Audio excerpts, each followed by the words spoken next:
The following stream contains mature content and subject matter. Viewer discretion is advised.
It's me. I'm Junie. I am the chaos gremlin of them all. And these are my minions, or my players. Spotter, take it away. Sure. Hi, everyone. I am Antera, and I will be playing Spotter the Nosferatu.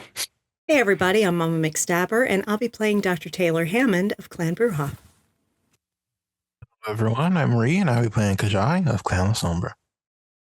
Hello, everyone. I'm John Lee Bayar, and I'll be playing Dr. Magnus Sanchez of Clan Gangrel. Hi, I'm Maddox, and I'll be playing Dr. Theodore Smith, Clan Tremere.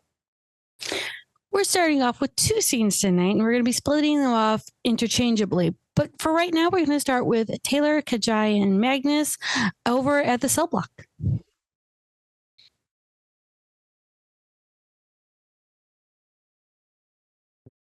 Taylor's parked her motorcycle in the alley behind the bar and comes in through the back way. I will enter a few moments later. Magnus is in the downstairs area, and he has someone else with him. Good evening. It's a woman. She is clearly also a vampire. Magnus is just like, hello, y'all. This is a friend from New York. She's been helping me out with learning some things, and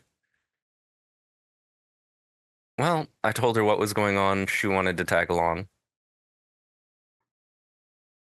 And Taylor just kind of smiles to her and says, he's horrible with introductions. Do you have a name? Yeah, I do. My name is Evie Holtz. Nice to meet you, Evie. Pleasure. I'm Dr. Taylor Hammond. And she reaches out a hand to her. About you. Mm-hmm. And you're Kajai, right? I am. Pleasure. It's nice to meet you. I hear there's a bit of fuss going on. Oh, Yeah, that was the case. Is I was there ever hoping not? we could get Bastion on this, but he's been entangled by the other roses. You know, I think I have some pruning point. shears. We can try to break them free. I want to do that next week. Because there's supposed to be some big shindig at Elysium, isn't there? Yes, there is. We'll need the coterie together for that. I would have brought my stuff, but I don't think my stuff would have been appropriate.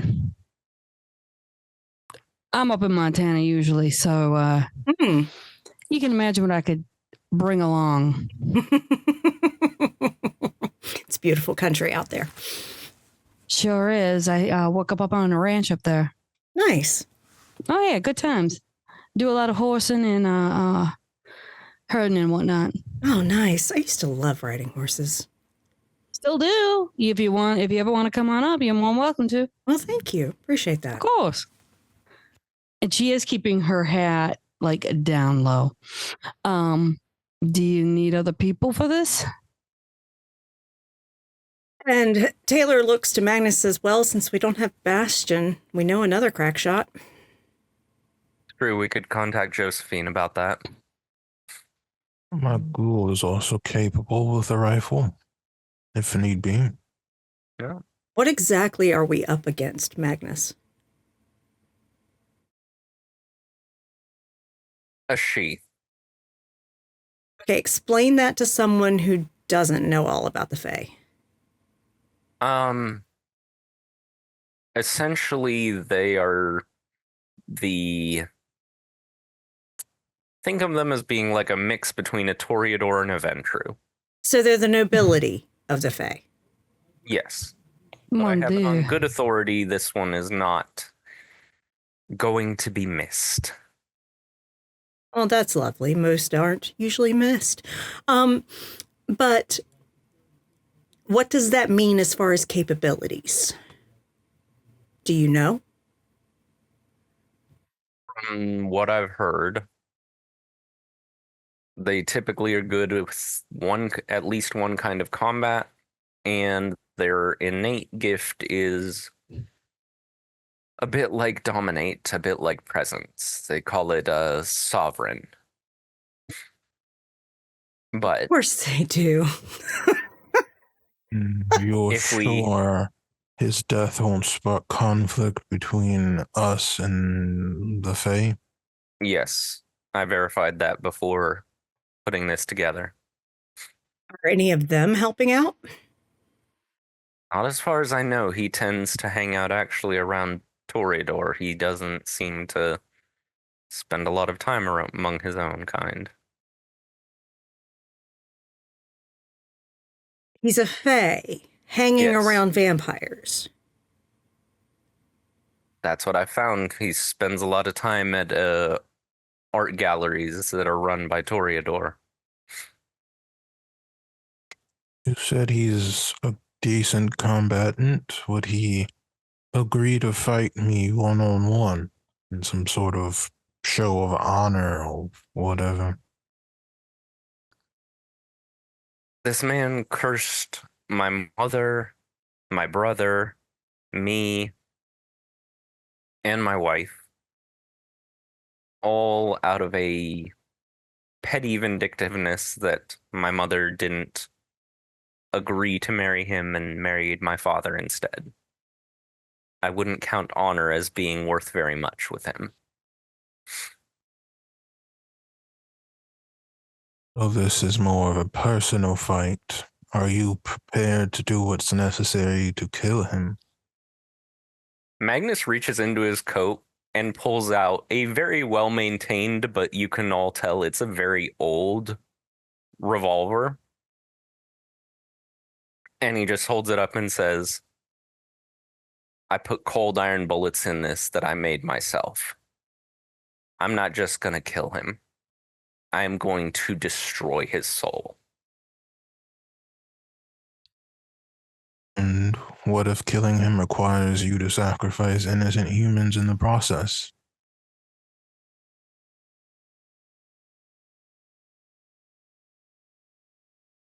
I don't see how that would happen. I can take care of any humans if need be. And you don't have to worry about any healing. I got it.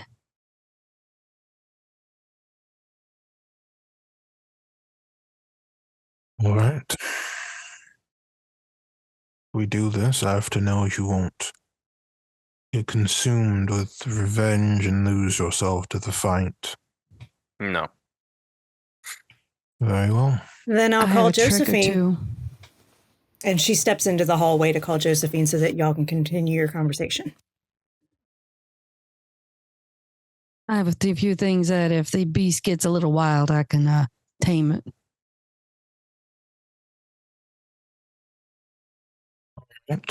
I'll do I mean- what I can. Honestly, if I knew how to find him sleeping, I would just find him there and put a bullet in his head while he lays asleep. I have no interest in drawing it out or making any kind of grand revenge or anything like that. Some monsters just need to be destroyed. As you guys are talking, Josephine will pick up on the second ring going, "Hello, how's it going?" And Taylor just says, we got something going down that we might need your help with. You mind helping out? Sure, what you got going on? I love helping.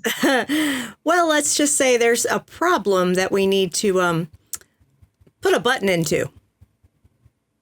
Ooh, okay. That's a little vague, and I love vagueness. Meet us at the cell question. block. Do I need to bring my toys? Yes, The long one or the short one? both. Ooh, Because I'm not sure what exactly we're going to be doing. I love it when it's like that. Give me about 20. Okay. Taylor comes back in and says, okay, Josephine's be here in about 20. Thank you. Of course. So, yeah.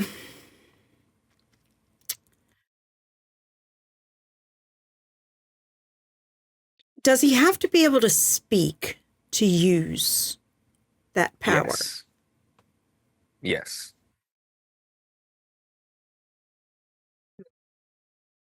So if there's a way to seal his mouth, I mean, and Magnus just kind of holds up his hand and he's like, I could try what I did with what we had planned with Sun and just put my claws through his jaw so that he can't speak. That would require you to be close. Oh, yeah. Go ahead. Do you know where we will be doing the fight? Bastion and I had scouted out a few spots, and then Spotter and I had checked his schedule to see places he regularly goes through. We've got a secluded one that he'll be going through tonight. All right. Quiet street, no cameras.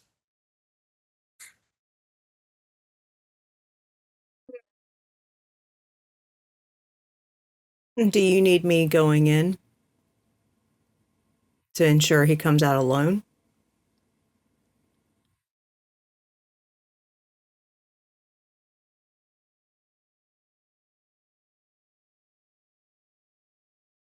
Honestly, what I'm most concerned about is if he has companions with him. With some of the tricks I picked up from Sun, I think that I have a decent chance of ambushing him. Not as good as Spotter, but a decent chance nonetheless of ambushing him and taking him out before he could do much. But more help is always good. The only concern is changelings are fragile. Of course they are. They are potent, but they're fragile. Yes. I believe the term Misty used was glass cannons. Yeah, that's apropos. If but it's a gallery, right? he'll be on his way home from the gallery. Ah, got you. Whether he goes home with some people or not is always in question. And whether those people are mortal or supernatural is also a question. What if my bike breaks down on his route? If he just pats her hip and shows her lasso. She just looks to Taylor. Mm-hmm. How strong are you? Strength isn't, speed is more my thing. Strength's my thing, so maybe stopping and you go and getting swift and mighty swift on him. Sure. And this Josephine could maybe put him in his place. Oh, she's real good at knee shots. Knee shots. Mm-hmm. take him out at the knees. He falls to his knees. Can't run. Oh, Can't run. forgive me. The last war I had ever participated in was Napoleonic. So I do apologize. I'm not completely adverse into modern warfare. So kneecapping, not something I would normally go for. The French accent slowly slipping out a bit more as she's speaking. Okay. You want me to focus on killing him or killing anyone he's with? I think it would be more of us distracting who he's with and letting him find his own fate. We I need to roll a thing. go for it. Okay. Magnus would look over at Kajai, and then he would go and he would pull out a very odd knife. It's steel, but it is very clear that it was not forged. It was a what do you call it? Mold. It was made from a mold. It was cast. And yeah, it was cast. It was a cast steel blade. And it's about yay big. So like more of a long knife than a sword. He hands it to Kajai and he says, hit him with that if you're going to try and kill him. It's cold iron. The important thing is this fucker never goes back to the wheel. I don't have to be the one to put the killing blow. I would like to be. Bit of poetic justice there, but I don't have to be.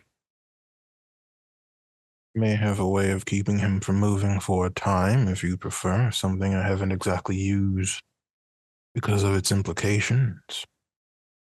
I would But appreciate I wouldn't that. mind.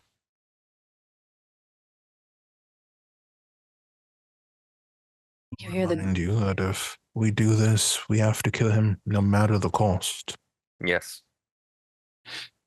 there is a knock on the door. Taylor gets it. Taylor, darling, kick his eyes and mother fires, big mama. Where we going? Come on in. Come on in. Absolutely. And she'll see she has this massive duffel bag on her shoulder, and she is actually dressed like this. A little different than what you normally all see. Yeah, Spotter. He was totally waiting outside for something to happen, wasn't she? No. She just knew how to move fast. No, Malkavians just have that good at timing. Yes, we do. Absolutely. You look wonderful, darling. Oh, thank you. This is my we're going hunting Nice. outfit. I hope you don't mind. Not at all. Not I at had all. to put a little color into it. So the short story is There's a long one. There is a long one. There is probably Okay. one that goes through ages of history here. But I'm going Oh, to tell good. you, the short story is there is a changeling, a she, if you know anything about those, I'm aware. that has cursed Magnus's family and himself and his wife, and it's just bad. And I Magnus... agree. I don't like curses either. Yeah, and Magnus has decided that he's going to end this fucker. And For you. we're not just ending him so he can come back again later. Oh no, we've got cold iron. Oh, you're deep seating the bitch. So Sometimes the Dan made mistakes, and it's the duty of those outside of it to tear those mistakes out. That's when you just nod and say, yes, Josephine, that's exactly what I'm doing. Okay, good to know. so we're planning an ambush, and Taylor will give the details of like the location and stuff. And she I said, know that place. yeah. And Evie here, Evie, by the way, this is Josephine, Evie. How are you? Pleasure. And she says, Evie and I are going to stage a situation for the ambush. My bike's going to break down right on his route. Is he going to XYZ our exhibit. Mhm. Darlings, I have a contract there. Do you want to do this public or are we doing this private? Private is preferable. Oh, no public humiliation. Damn. All right. I know exactly where you need to go. Perfect. Oh, this is so good. You're going to go down a certain street. Mm-hmm. We're going to just gently jack up your thing. And then I know a place where I can see it. Oh, just a wee bit up. And I'll use my long one on this. Now, the question is, do you want me to turn around and do damage to his car or damage to him? I hear you're really good at knee shots. I love knee shots. It's my favorite shot, actually. Between that and a hat, I mean, Make him so he can't run. Oh, okay. So down the engine, then knee shot. Got you. Yeah. Mm-hmm.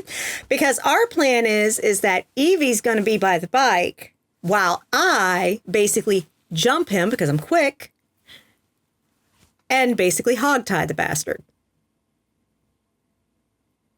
You know, it was never a skill I could actually get down correctly. I'm sorry. I knew how to handle manacles. It's just the whole hog tagging thing I never got a chance to do. I'm really good with ropes. I'm not. I'm better with irons and ironically maces. Don't ask me how I know how to handle a mace if I can. Besides medieval knight, there you go. But now what? That a flail. Ooh, I haven't had a flail. Anyhow, I'm going to distract myself. Okay, so I'll stand up there. I'll do the engine. I'll make sure that he can't go anywhere, and y'all going to do the thing. Mm-hmm. Okay, well, that's not a problem. Yeah, because Evie and I are going to work on, with your assistance with the knees, immobilizing him so that the gentleman can finish him off. Oh, does he need to speak? No, he needs to not speak. If there's a way for you to turn his head ever so slightly, I can gently remove certain body parts. Excellent. I'll do my best. Fine. Fantastic. Okay, Magnus whose car are we goes taking? over to one of the cabinets and he says, I'd originally gotten these, made these for a Kajai, but I believe they'll fit your rifle. And he comes over and he puts 5 bullets. I believe she uses a 50 cal. Mm-hmm. Yeah, 5 50 cal bullets, and they're all cold iron. Oh wow, I haven't felt these things heavy. Ooh, I'm bringing out Colette for this. This is a Colette job, and she'll go open up and pull out what looks like an older rifle. It's between just before World War I. And she'll be like, yeah, Colette will be able to handle this one, no problem. I wanna just go? know how fragile changelings can be, and I figure if he's going to die, it will be from cold iron one way or another. Let's make sure he's so fragile everyone feels it, right? All right. Well, gentlemen, I'm going to have you take Josephine to where she needs to be. And she looks to Evie and says, Evie, you with me on the bike? Of course. I look forward to it. All right. And as our first group starts to head out to do murder and mayhem, we have Spotter and Theodore. And they are on their way to Evanston. Theo is driving his black Honda Accord, just heading in the direction of the meeting that we are headed to. And I'm assuming Spotter is in the passenger seat. He's in back, obfuscated. No kidding. Yeah. Chauffeuring an invisible sack of potatoes. Great. Right, exactly. So you were pretty quiet after your appointment. How you doing?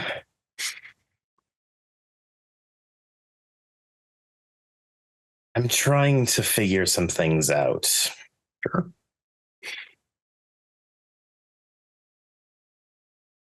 My beast told me I wasn't doing enough for myself. Lydia told me I wasn't doing enough for myself. And then you seconded everything she said. Smart guy.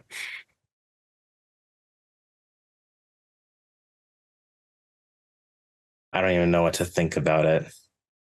Smart ass. Big part of your problem. Overthinking. Sometimes just do it. I mean, baby steps, of course.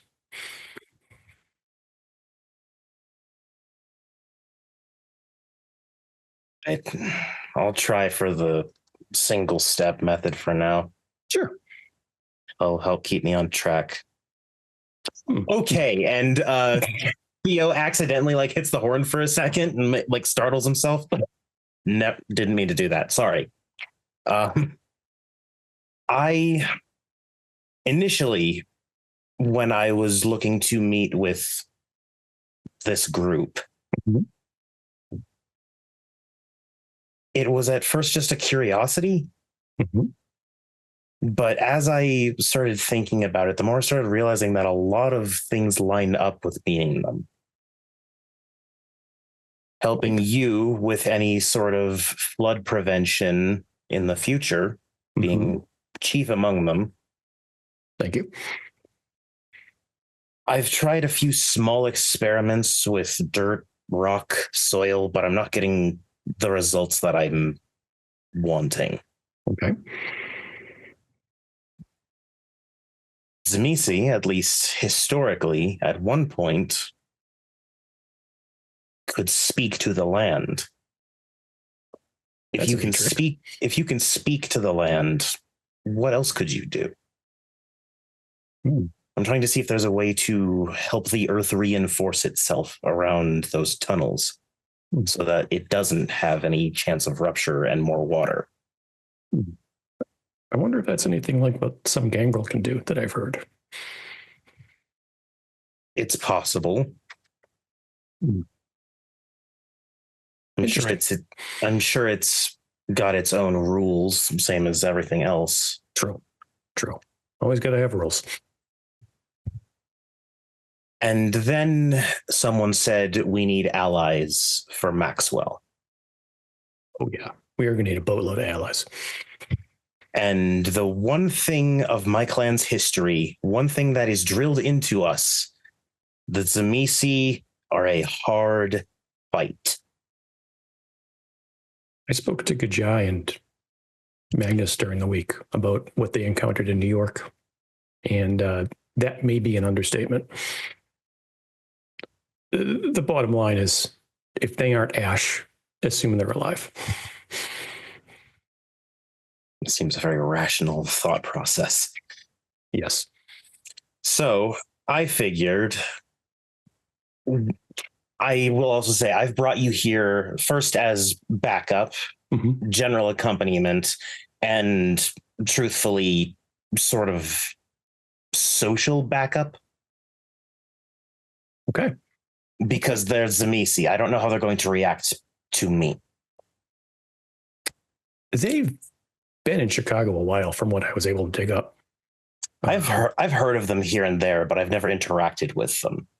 Oh, interesting fact. Guess who one of their clients was way back in the day? Capone. Huh. Yep. I would have assumed Thin Blood, but I guess that makes sense too. Yeah.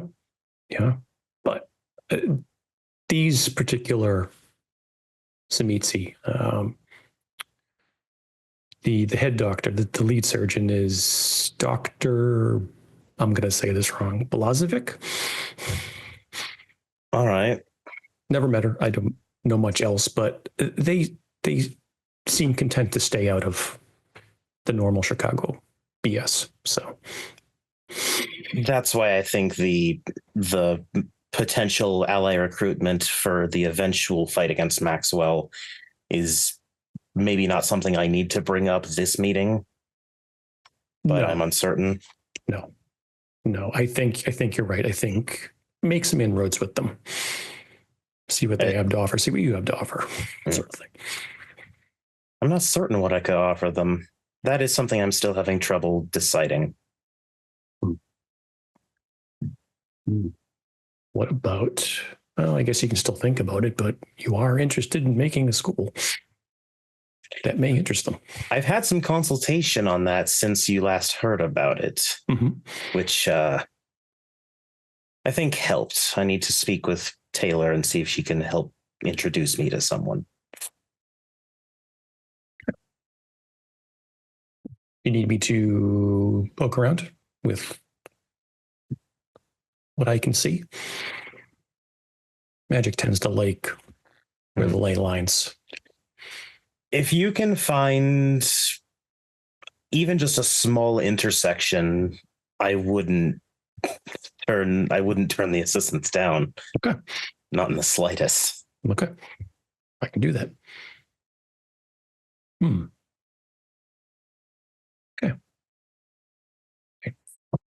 Let's see. I don't know, anything else before we get there? Did you have anything that you maybe wanted to ask them or consult them about? I understand that this trip was mainly my idea, but I'm certain that you could get something out of it. Let's see what they had to say. I'm not sure. I don't run into a lot of Zemitsis, so I'll be interested to hear what they have to say. And I'm sure at some point during the evening, I'll run my mouth and something will happen. So we'll just have to plan for that. Well, Kidding. Don't worry. Whatever social graces you lack, I will help make up for. Oh, we are so dead. And then Theo will pull into a parking space that is close-ish to the front entrance of this place. Once you park, it's not that hard to get in. The receptionist is there, and she just smiles and nods and says, "Dr. Smith, correct?" Yes. She gestures over. She goes, "They're waiting for you in this room over there. Don't worry about it. If you do need anything, are you good?" Oh, no, I'm fine. You, sir? No, I'm good. Okay. And she'll just gently lead you to the room where, looking outside into like this lush back room right now, is the doctor. And she's just kind of looking out there for the moment, waiting for you guys to arrive.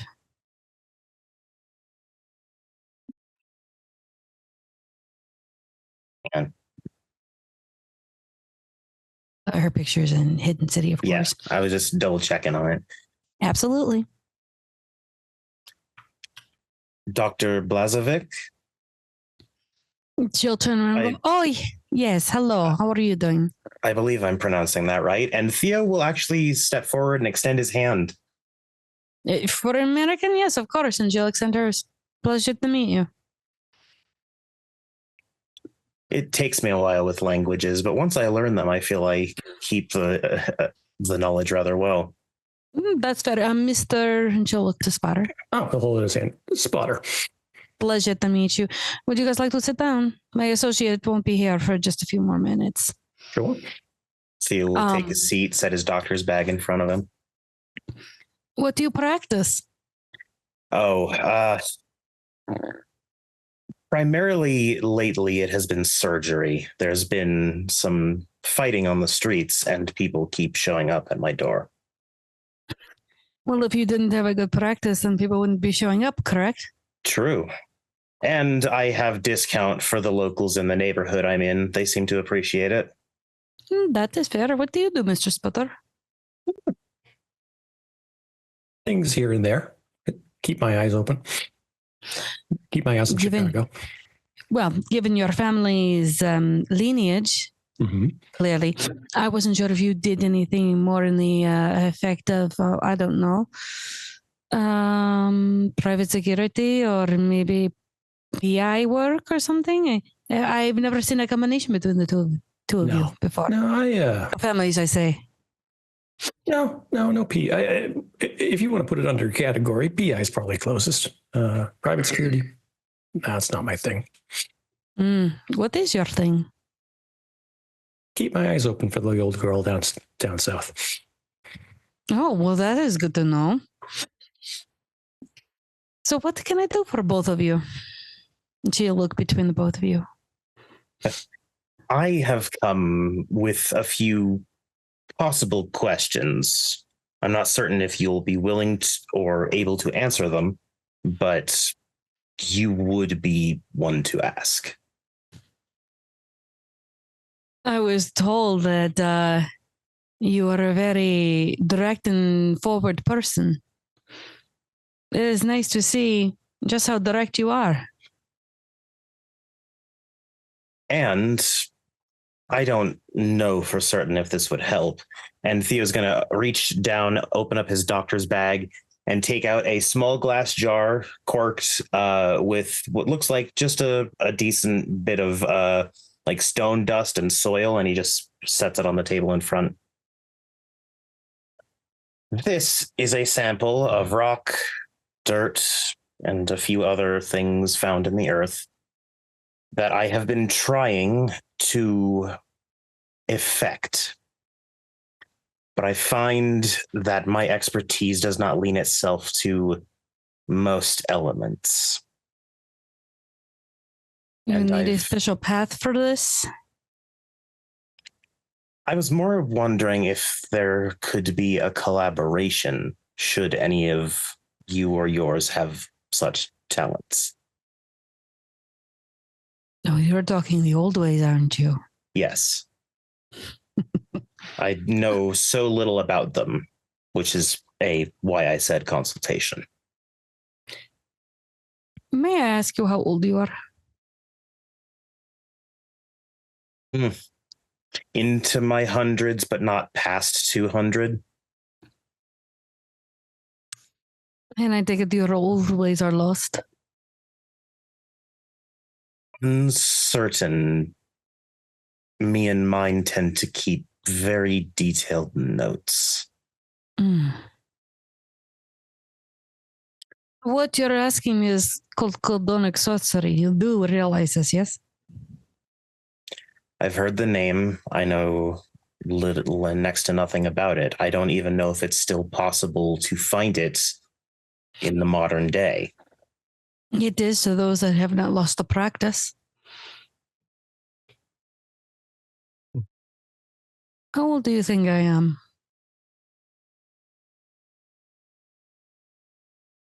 I'd actually, I'm not as kindred savvy as Magnus is, but I'd still very much love to try and scope out her actual age, like kindred age, not like physical age. Okay. Give me what's an insight. Yes, if you need to rouse, you can rouse. You know what? Screw it. I will rouse. Oh, hallelujah. 10 on a rouse. Nice. Can I look around for ley lines while they're... Absolutely. Go for it. What's an insight? Why not? Yes, you can rouse if you'd like. God, I don't think I have enough dice for that. I mean, if you want to borrow some, you can. That'd be 4 successes. In looking at her and her mannerisms are older than your grandmother. You didn't know your great grandmother. And you're thinking, if her mannerisms are older than your mother, and you were born in when, mid 1800s? Like 1820s, early 1820s. Your mother was probably born in like the late 1700s. She's acting older than that with her mannerisms and the way her body moves. I would say you could I wouldn't say exactly pinpoint, but you could guess around between about maybe 400, maybe 450. Yeah, there's a smidge around there. I'd say a decent handful of centuries if I had to assume.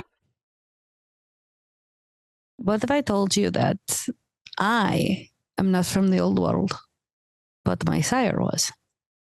I would believe you. Then there is a mastery and a control in what you're asking. Why do you ask? And Theo will just like sort of tilt his hand and gesture over to Spotter for a moment. Mhm. The tunnels underneath Chicago sprung an unfortunate flood happens when an abomination hits a support beam. I had an idea. That. Instead of moving metal and trying to reinforce through physical construction, find a way to reinforce the stone and dirt itself. Condense it, make it stronger so that they can't get breaches into those tunnels anymore. I see. While Dr. Smith is talking, Spotter, you're going to notice with the ley lines, you see the regular ley lines that are connecting into Chicago, but you see that there's ley lines into the lake that are coming in towards this facility and actually have a circular outside. And you didn't see all of outside. There has to be a pool. There has to be some kind of medicinal pool or purpose close around. Is it bright? Is it strong? Does it seem strong to him? It is strong. And as that is going on, she'll just like smile and go, so you're doing this to help the individuals down in the hidden city below. Per the request of my coterie made on behalf of his family. Yes. I see. This is an interesting thing, and you want me to reinforce it? Or assist in whatever way you feel would be appropriate. And what would I get out of this? Well, as sort of a footnote, you would have contact with us, which I don't know if you know exactly what our group has done recently, but I'd like to think that we're fairly capable people to know. And we have a good family to know. And while I'm not certain what I could precisely offer you, I'm sure you have a relative understanding of what I can do and what I can learn if there's anything specific you may need done. Immediately, I could put up some wards for you to protect against employees. Employees? In what capacity would my employees need wards against them? I'm curious, Dr. Smith. Family employees. Not necessarily your family's employees, but others. Those would seek retribution is what you're meaning. Ones who are more in the daylight schedule, but still work for them. I see. And we're going to pause the scene for a moment as Dr. Smith is trying to negotiate with a 450-year-old Zemitzi, which I'm entertained. I don't know about you guys. This is entertaining as fuck. You know what's crazy is I actually like her. I know, right? Cool. And she's like, hot. chill. It's fine. It's all fine. She's being polite. That's how the dragons get you, man. They're hot. Exactly. We're hot, we're sexy, we're polite. And it's always intentional because they control how they fucking... Yes, they do. Of course they do. And as we go back to our murder squad, sorry, Kajai, what were you going to say? They're getting tricked. Tricked. I know, right? Yes, absolutely. Absolutely. As we go to the murder squad, Josephine has already set up herself. Taylor, you are there with Evie. Okay. Kajai and Magnus, where are you at? We all hanging. Give them a minute a second. I would say if they're... Sorry, go ahead. Go ahead. I got you're in charge here. I was just going to say for Magnus, like he would trust Kajai. He's worked with him before. He knows what he's doing. So he's not going to try and tell Kajai where to be. But Magnus would be basically he would lean himself against one of the buildings on the side of the street around where they're going to ambush the guy. And then he would activate Silence of Death. And hang on. It's got to roll to rouse that one. Okay. He gets a little hungrier and he has Unseen passage also roused. Okay. Josephine does. Yeah, go ahead, Jacob. Where Taylor's position, she is actually soaring leaped on top of a building near where the bike is with the lasso. Is Evie standing next to you, or is she by the bike? She's by the bike. She's the one staged by the bike. Got it. As give me a second, brain is working. Caffeine finally kicked in. As you guys start to hear cars and travel, traffic moving about, you hear a thump, a small little explosion. We're talking in Chicago, it's just a mini poof and a huge ass. It's nothing, But all of a sudden you hear something fall. And it seems like one car was able to get through, which is the car you guys need. And it takes its winding turn. As Josephine had explained, it's going to turn. And that's when you see the bullet go right into the engine. And you hear the car just stop for a moment and shouting in the car. Okay. And Taylor is primed and waiting for him to step out. Kajai is exactly 12 feet away from the car. I also have Eyes of the Beast up so I can see clearly. And you see the driver is freaking out. He's being shouted at. Oh, that's right. Hold on. I have a picture for you guys. Look at me. I'm so up to date today. Let's go down here. I made NPCs today. Oh, shnikes.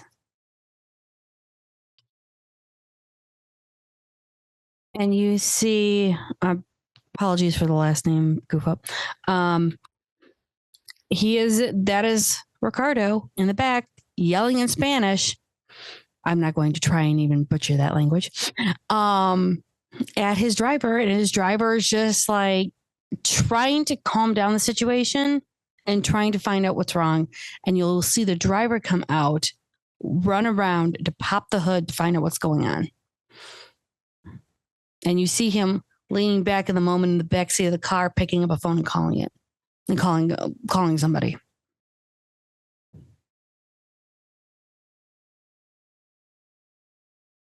Is the car window down? Okay. No. Windows are up. Well. Okay, then Taylor's just going to fucking Magnus. jump down on the fucking car and pop the goddamn door and yank his ass out. Okay. Be subtle. We can try being subtle one time. Well, if you want to be subtle, go do something. Because Taylor's just like, motherfucker, get out of the car. We can be subtle, they scream to the Bruja as she sails down the way. Right, it's like, motherfucker, get out of the fucking car. Move your pretty ass, okay? Kajai is going to actually.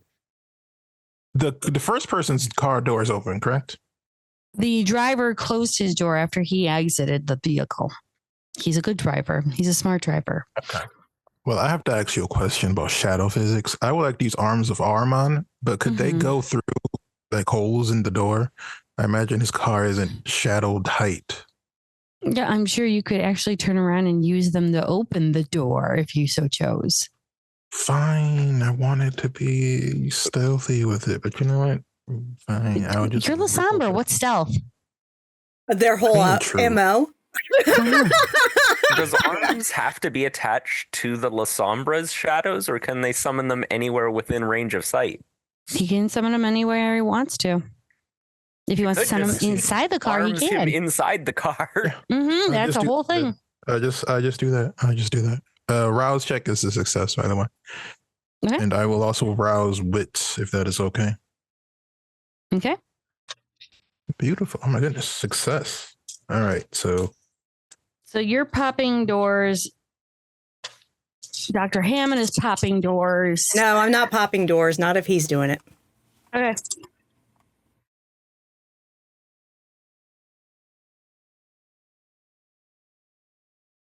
But how many people were in the car? Just the guy in the back and the driver? Correct. Okay, then I will actually deal with the driver since it looks like Kajai is going after the guy. Okay. Magnus is just walking towards the car. Still unseen passage up.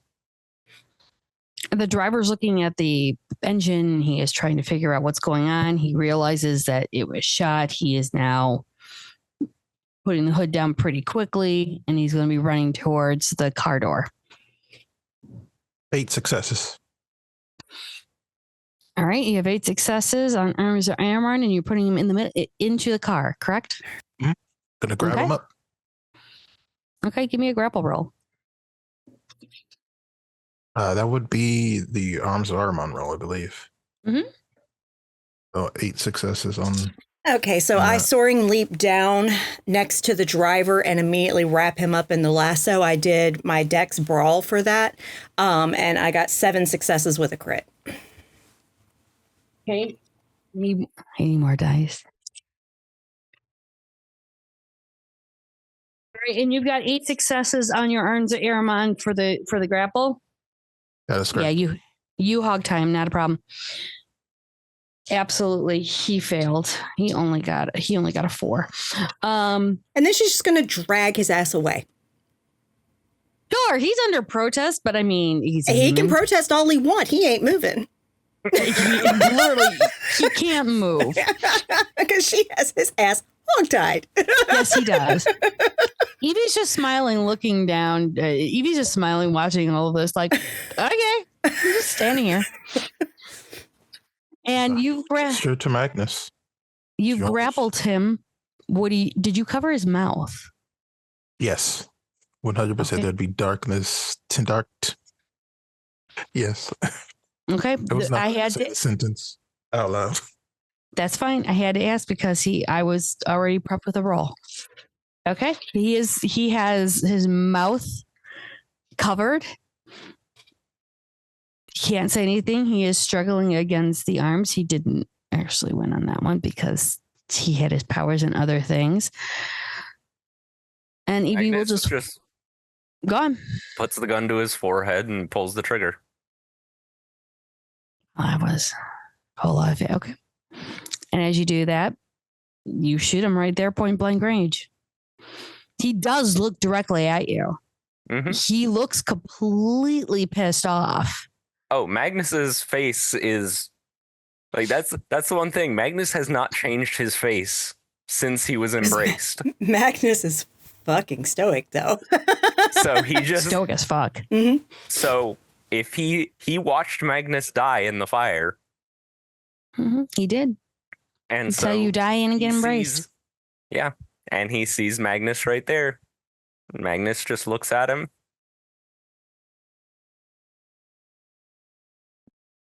And as you do it, especially with cold iron, he slumps down against the back seat of the car as the other guy is hogtied and being held away. There's no way he can get up. And Evie will come over and just kind of put her hands up by him, but not res him or not try to heal. She'll just go, he's gone. Taylor wants to check this dude. Is he like reacting like a changeling would with her, or is he just reacting like a human? Because she has eyes of the beast up, so she's intimidating as fuck. With Cathane, they are cousins too. They are not changelings themselves. And like Magnus prior to his embrace, he is incredibly intimidated by Taylor. He knows that something's going on. He knows that you are supernatural. But he's not going to turn around and fight something he can't fight against. Not to mention you have him hogtied. I don't think really he could turn around and do anything at this moment. And she just looks at him and then looks to Magnus and says, what do you want to do with this one? Doesn't seem like him, but maybe related.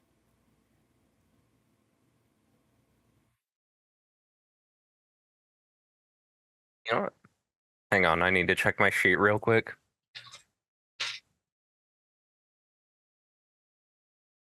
Okay, yeah. I do have that. Okay. Can I do charisma and intimidation, Junie? Sure. Okay. If you would And like that's to, with absolutely. +2 for having Eyes of the Beast up, right? Yeah. Okay. Because he An obvious technically, predator also gives a bonus to that, doesn't it? Yes, it does. Okay. we're loading dice up. Yes, Because Taylor absolutely. has it too. She's intimidating as fuck. Yeah. The person's like, Evil. Magnus just walks up to the guy "Hmm, and we got a crit there. Okay. 1, 2, 3, nice. 4, Well done. 8 crit. And he just puts the gun under the guy's chin. And he says, Canane? Yeah. I don't know. I didn't see anything. Don't know anything. I was told to drive him home tonight.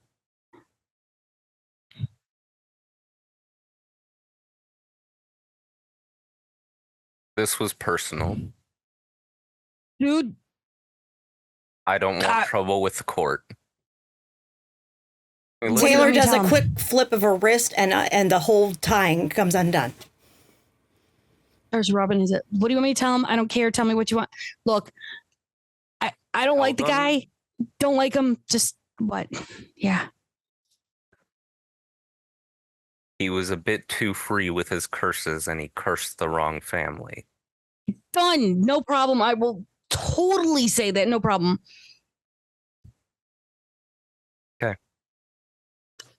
Magnus puts the gun away. As you put the gun away, you hear 2 more shots.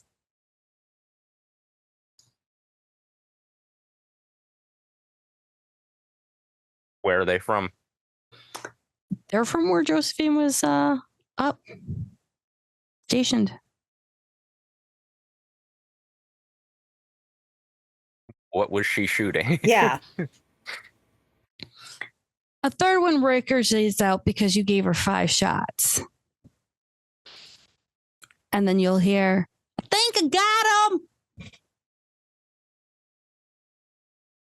And you'll hear clop, clop, clop. And she'll come back. She'll come slowly for your points of view and say, I think he called for reinforcements. Mm. You know if anyone else is coming? This was not exactly a fun fight. Oh, I'm sorry, darling. Did you want me to get you a wrestle and a couple of trolls? He Those might real? enjoy that. Oh, yes, they are. I could introduce you to a few as long as you were willing to do non-lethal combat. Do you know what a boken is, so. darling? No. You know what those wooden swords are that they use over in Japan? I mean, I know what a wooden sword is, but I've never been close to Japan. Yeah, well, darling, you've never been over there? Oh, good Lord. Yeah, gotta go down over there. It's fun. Plus, I got the pretty dresses and whatnot. Anyhow, you gotta go down there. I'll go down a little bit down there for y'all, okay? Taylor rewraps the lasso and takes it back to Evie. Evie will thank you and Thank you. oh, no problem. I'm happy to help.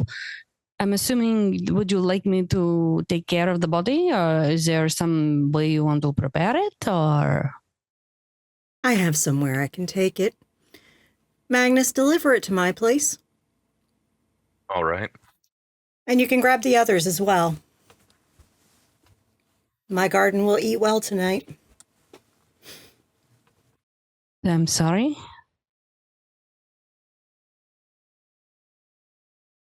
Magnus just takes out some body bags from his bag. Exactly what I said. My garden will eat well tonight.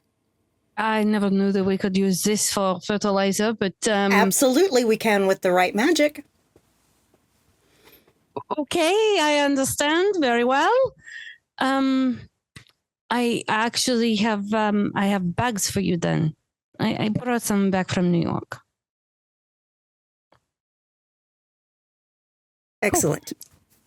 And she will slowly make her way to where Josephine is gently cackling and gently making sure that there's you can hear scraping of metal.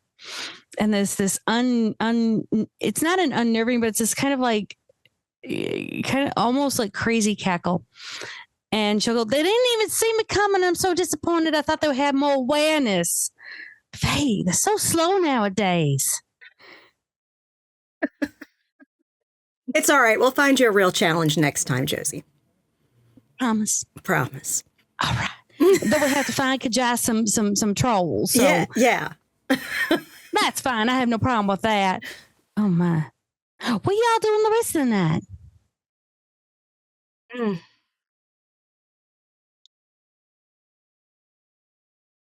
Decided yet? So what you thought it was going to be taking longer? Maybe. You only got it for one person. It's kind of hard to continue on, you know? Yeah. Mm-hmm. I mean, I've got somewhere we can go, but we need to get the other two. To go. Sparta and Danger Dr. Smith. They went to go meet some other doctors up north, I think. Ooh. Well, I mean, I'm surrounded, and she just kind of does this little twirl around everyone. I'm surrounded by doctors and Kajai. Sorry, Kajai. I'm not a doctor either. So, but once they get back, we might be able to head out because I need to go talk with Anita tonight. So, You mean Anita's? Ooh. That's going to be fun. yeah. Mind if I tag along quietly? As- Oh, come on, Kajai. What?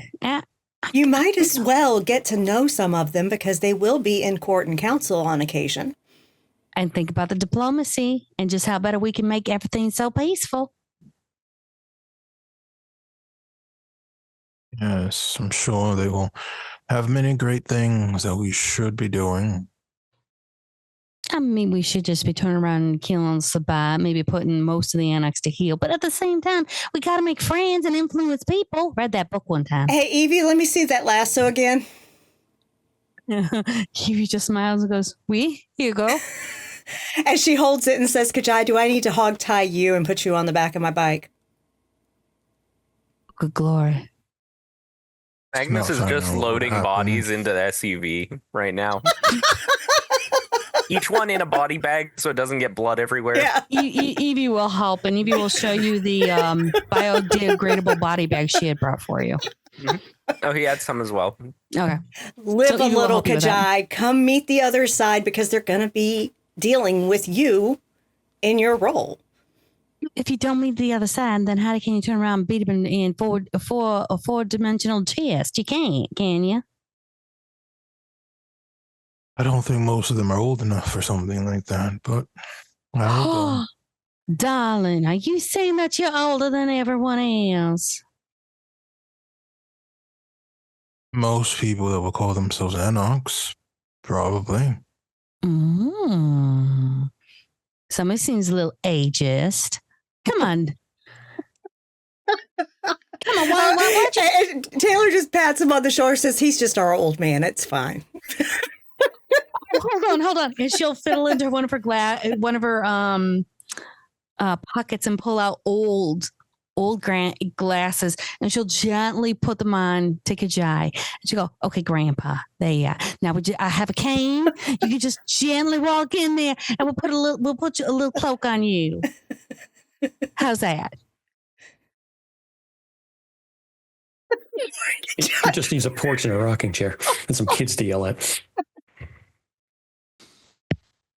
I is going to leave.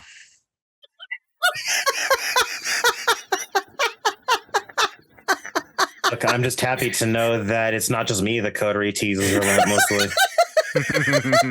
we can take solace in that we're both apparently they're whipping boys for this. I take it he's not fond of, the old joke thing, huh? I don't think he's fond of many jokes, to be quite frank. Are we sure that he's not from Pittsburgh too? I know, trust. I've had that question. But do we need to pick him up and take him to your cell block thing?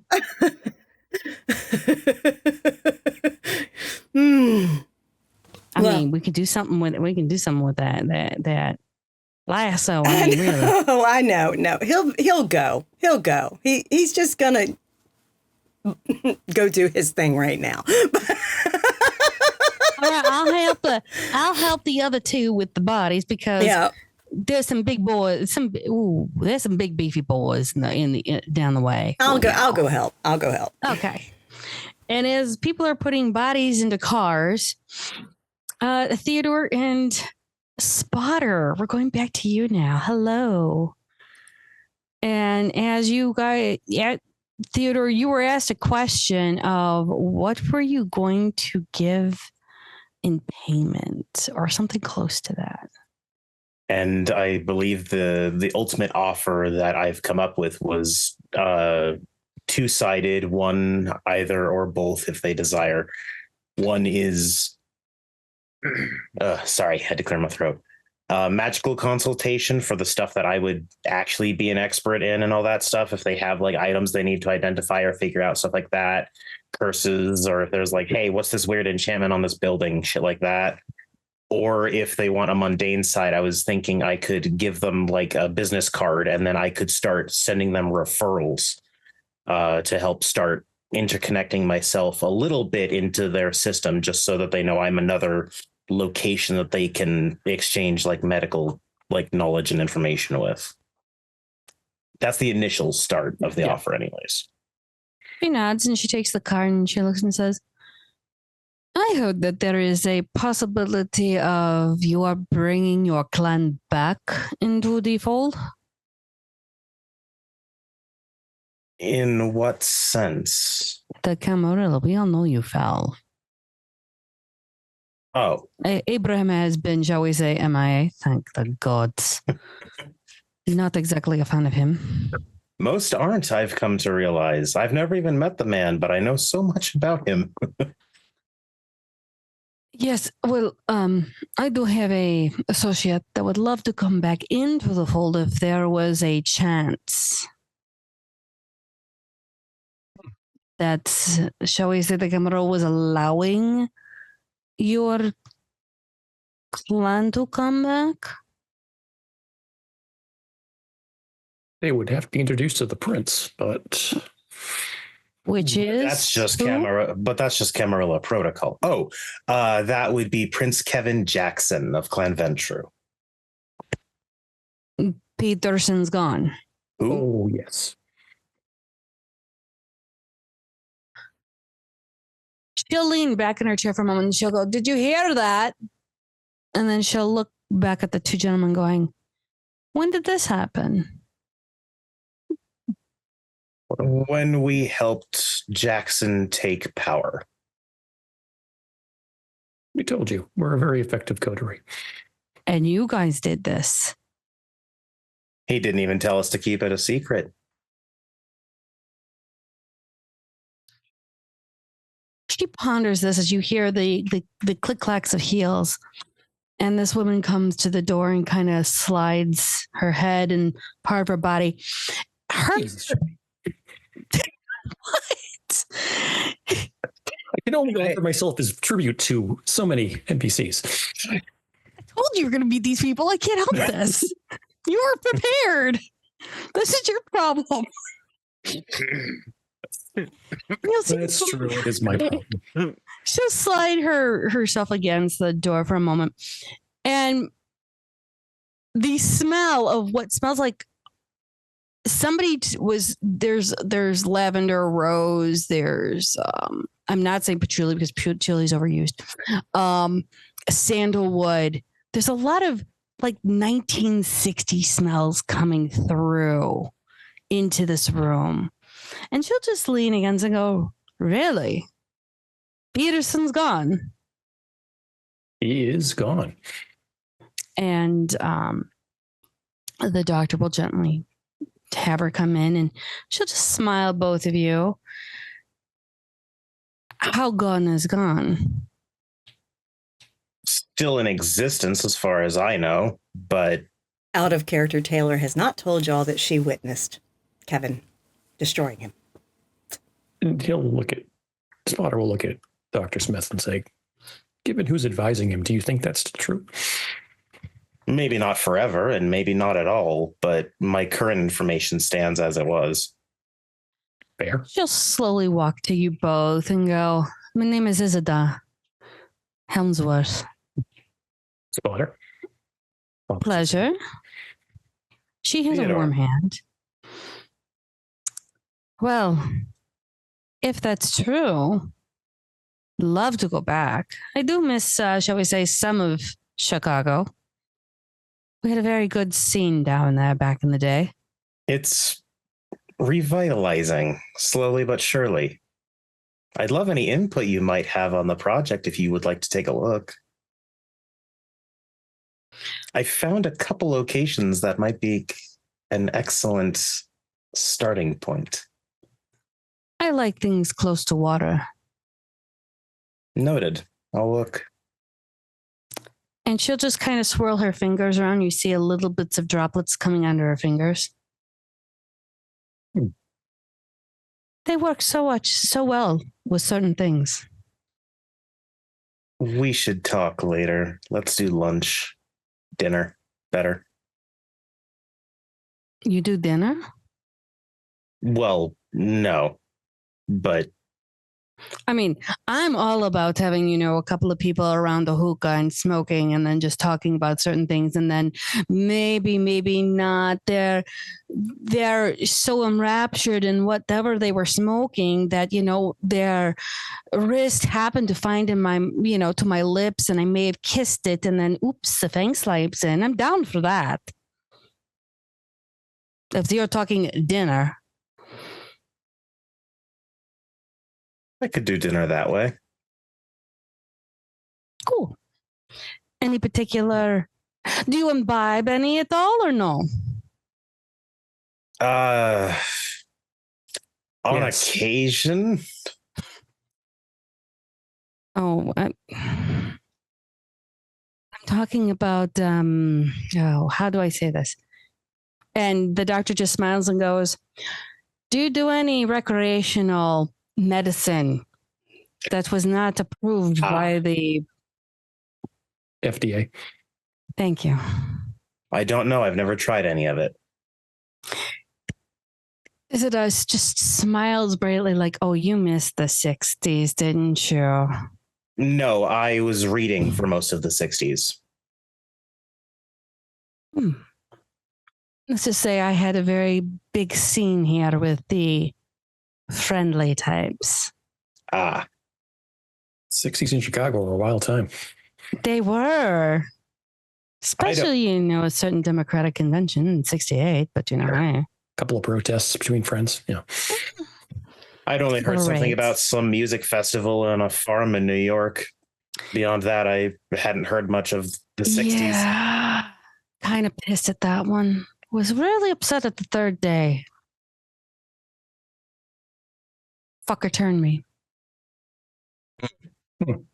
Wasn't happy about it, but they weren't really thrilled when I turned around and filled the chanty with flowers. When you say filled the chantry, I do you filled the mean chantry. they were wading through flowers or digging through flowers? Oh, as my friends down in a couple of neighborhoods used to say, por aquí nos dos. Oh, that's why not both in Spanish? You're giving me a blind look. I speak Latin. It takes me a second, but I can get the gist of what you're telling me. Mea culpa, Chris is mea culpa. Sorry, Maddox doesn't know what Junie just said. Through my Musgravia's fault. It's Catholic. All right. I won't respond with anything Catholic. I'll just acknowledge that she said it. I don't know. What do you think? And she'll look at the doctor, and the doctor kind of leans in, looking at this sediment, going, if we're allowed to turn and come into Chicago and do business, and if we can exchange patients, I don't see why I can't. And she'll look over to Spotter. I don't see why I can't help you with your family. We would appreciate it. I mean, we're not going to sit here and leave you empty-handed. I mean, if you need things I would like information. If that's possible. I don't want, of course, I understand clan before sex. I would never ask you to talk about your clan, but if there's certain things, we would love to have a warning. Okay. Would you also like at least one of us to check with Kevin, make sure that everything's set the way that you would be welcomed? So that way you're not vilified by accident just for arbitrary reasons. That would be greatly appreciated for me. And of course, and Isidore just smiles and nods. I think we've been stuck here for a little bit longer than we'd like to. And let's just say our circumstances have made strange bedfellows. Because I don't think many people would think, and she gestures between her and Isidore, this would be a friendship. No, but it has made me far more optimistic for any work we may do in the future. Just remember that some of us do know the sins of the past, but we do not hold it against the children of the future. I'm encountering that more and more here in Chicago. It's throwing me off at every turn. Why is it throwing you off? And Isidore's just grinning like a Cheshire cat right now. And Theo will give her a knowing look of, you know exactly why it keeps throwing me the fuck off. You're a Tremere. But then he will say to the good doctor, it's primarily just because so much of my education within the Tremere has been understand that everyone will hate you at every turn. We have done horrid things in the name of survival and power. We have earned that survival and power, and then it fell again. So I'm trying a different approach and collaborating with everyone that I can. True, you guys did deserve it. I'm not going to lie to you and say that I didn't rejoice when the house fell. But I do realize that those that fell with it fell with purpose. And you are just being fed the lies. Did you not hear the tales of Solid? And what you did to other clans?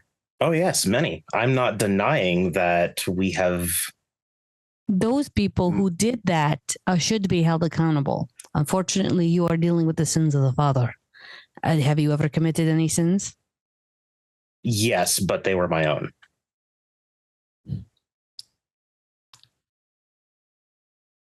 I didn't commit. Smiles and goes, the correct answer is just, no, I didn't do anything like make a gargoyle.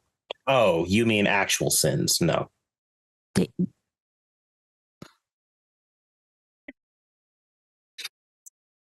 Isidore walks over to you, and you, as she's walking over, she has open toe heels, and she's dressed like this very, very resplendent kind of hippie with these beautiful jewels and whatnot. She just puts her hand on you. Be gentle, and baby steps.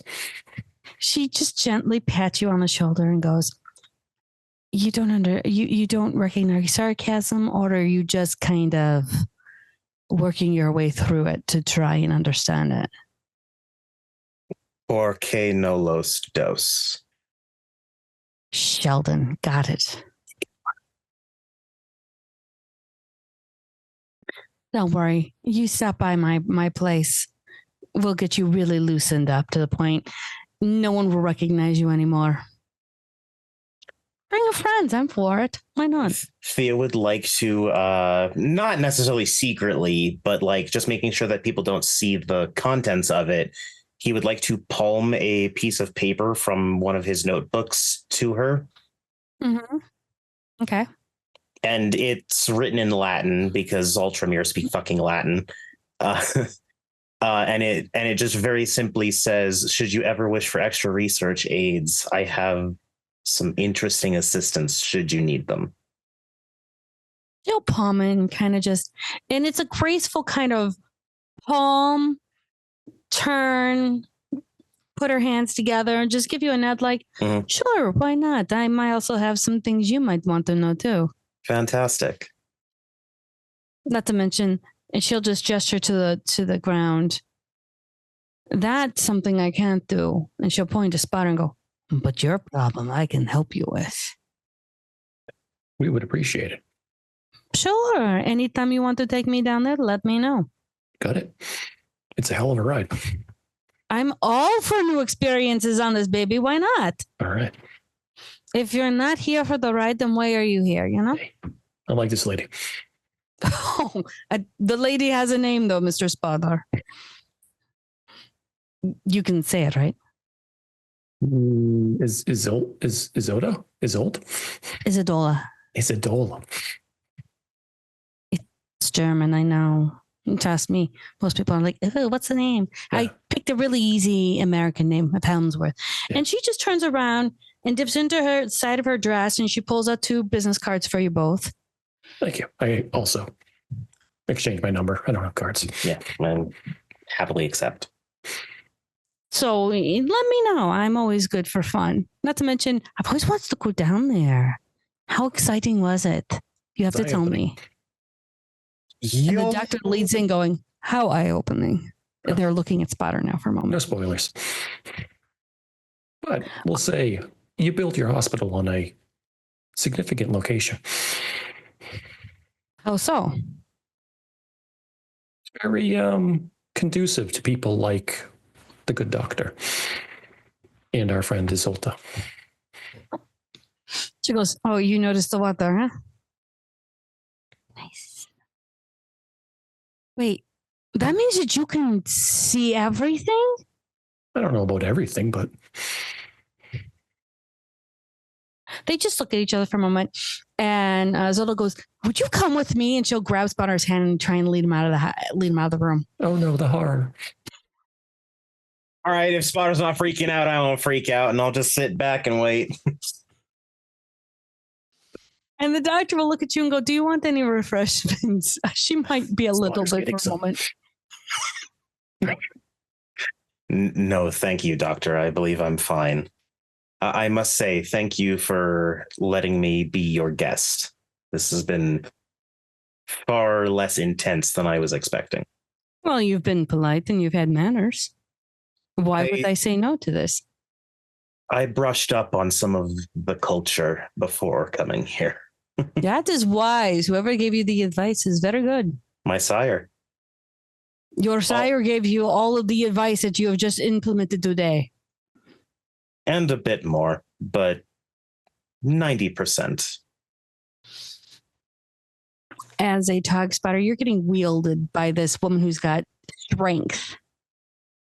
And out the door, all you see is several pools. And you see them swirling. Mm. And she'll go, what do you think? Is it aesthetic? Like, does it feel like she might have done this herself?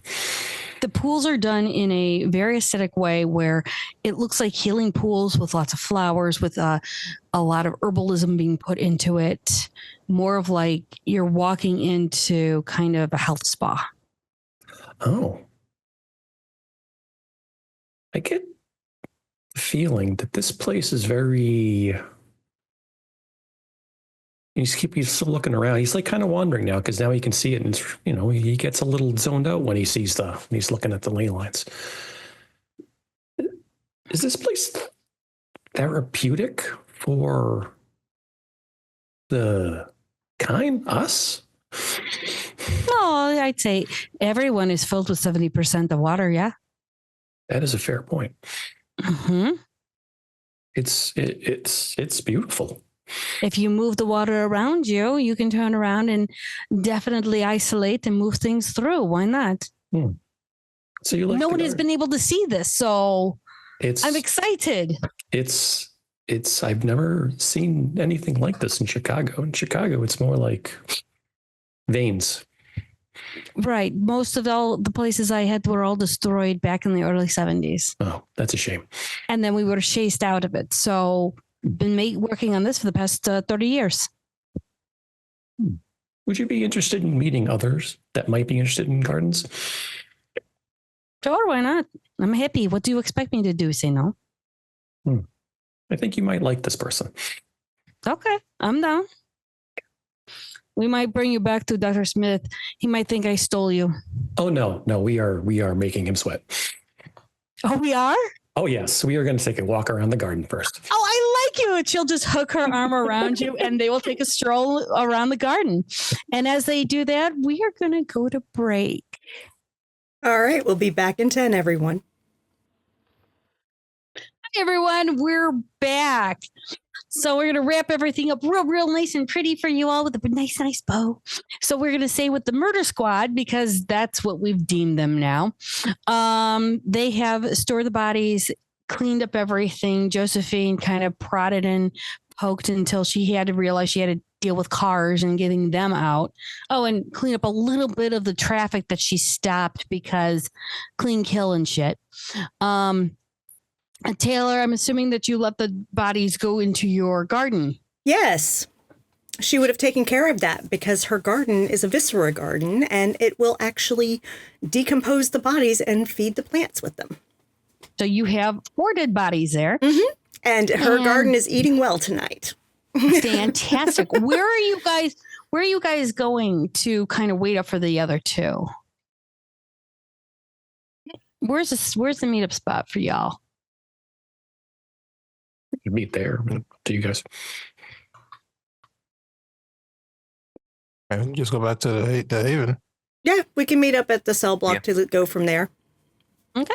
So, Taylor may be one of the last ones to actually arrive because she had to deal with the bodies, but. Got you.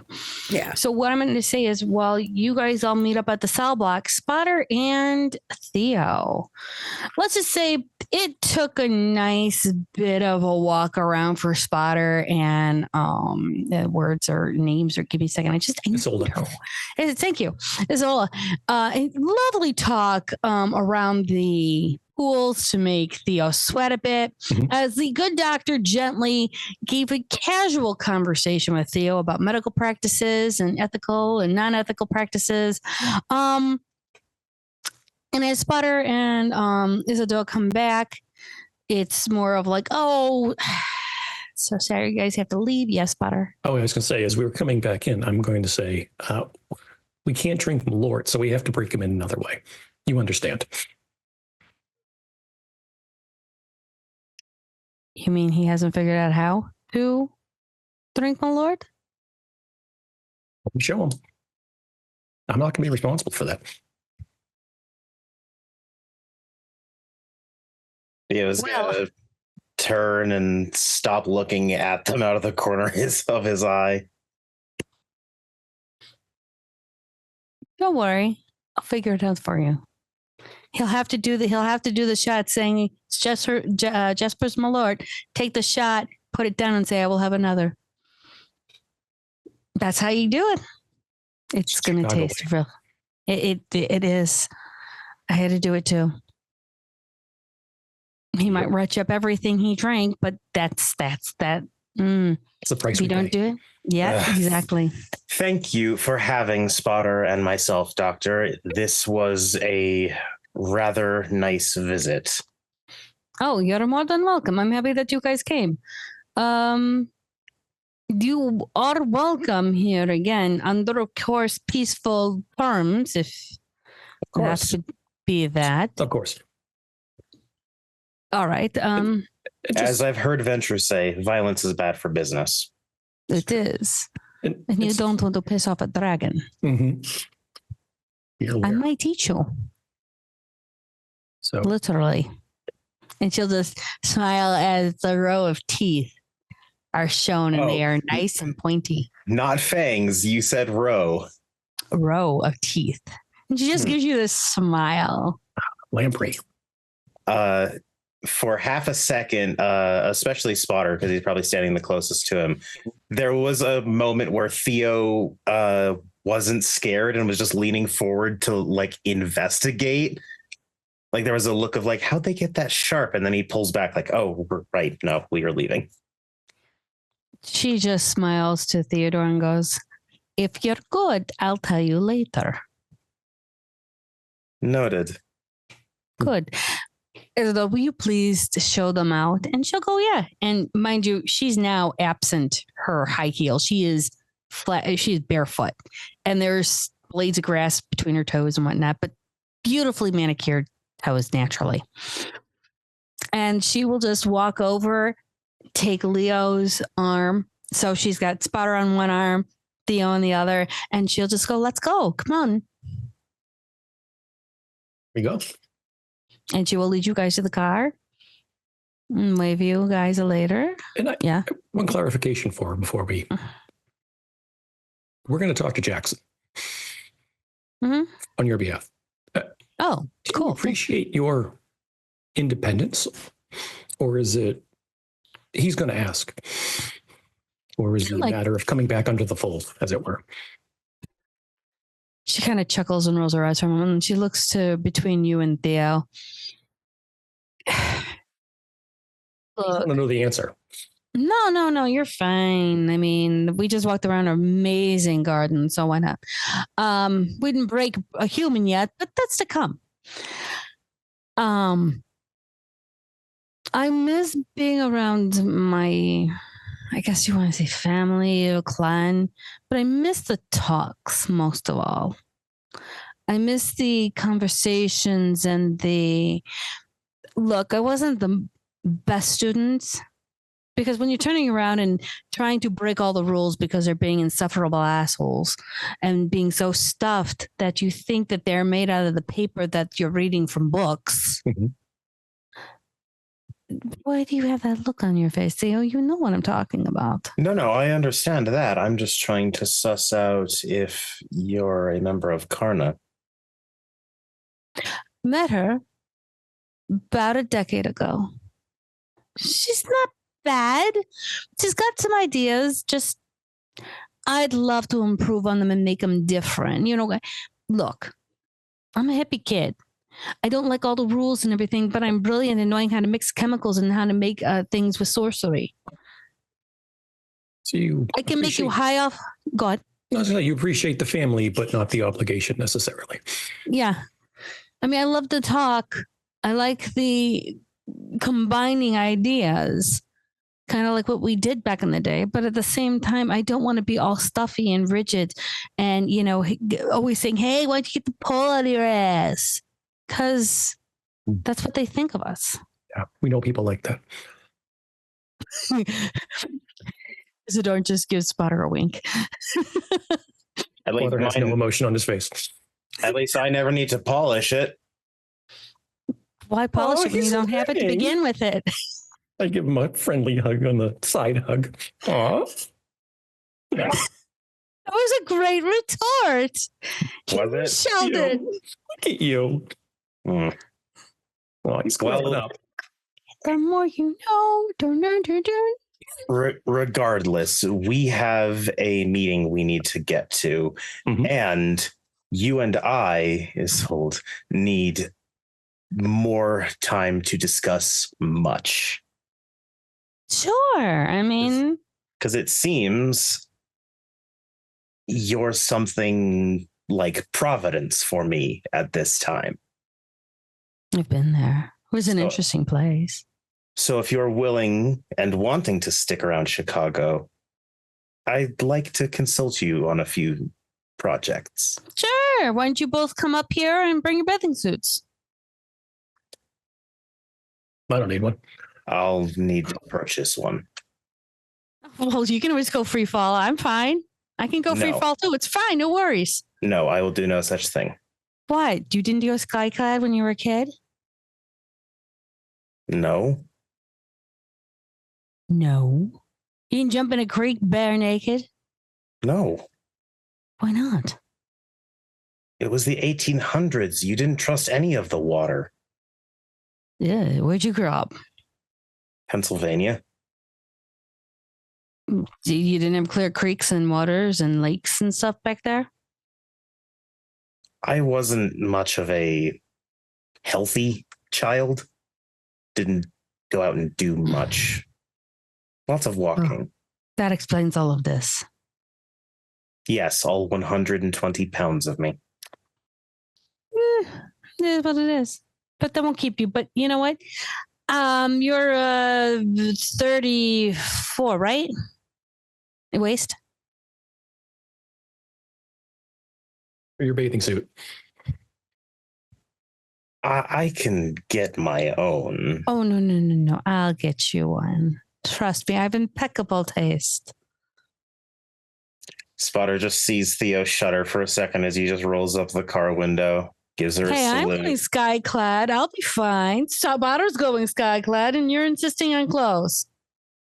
I never said you had to wear them. And then he'll finish rolling up the window, give her a greeting, and drive off back to the cell block.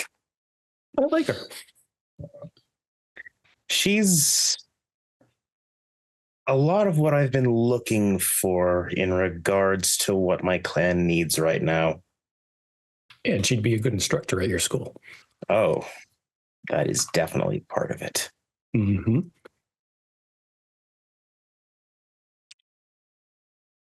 Do you have any other conversation before you hit the cell block? Nah, Theo was realizing, all right, now I'm just shooting the shit with my clan. I need to actually get to our proper business because the whole coterie wanted to meet us. Mm-hmm. It doesn't take long to get back to the cell block. And as you guys get there, you already hear Magnus, Taylor, and Kajai together as you guys enter. And I'm going to let the coterie talk for a bit before you guys party with Anarchs. Well, yeah. Give Magnus a questioning look. How's it going? Good. Everything work out? Oh yeah, that was We taken were care able of to so take it. fast. Was it enough supply from me? Plenty. Thank you. Excellent. I can always recoup my losses. That material is actually fairly easy to get. Well, hopefully that chapter's closed for you now. Kajai, we'll have fun tonight. Promise. Oh, he doesn't want to go hang out with the others? Oh, I will. No. Oh, Well, if you really don't want to go, then don't go. Because if you're going to go in with that kind of attitude, yeah, that's not going to be a good night for you. I will behave. I'm not a child. I know assure you're you. not. How was your conversation? oh, productive.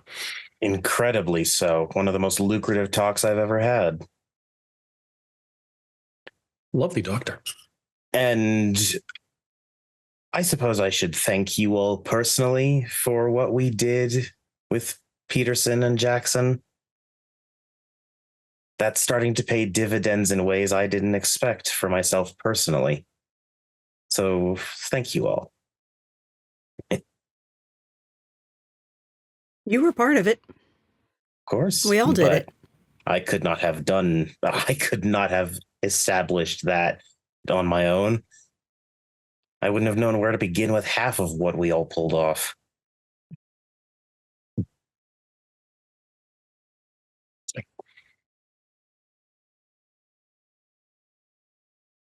Note. May have found someone else who likes gardens, Taylor.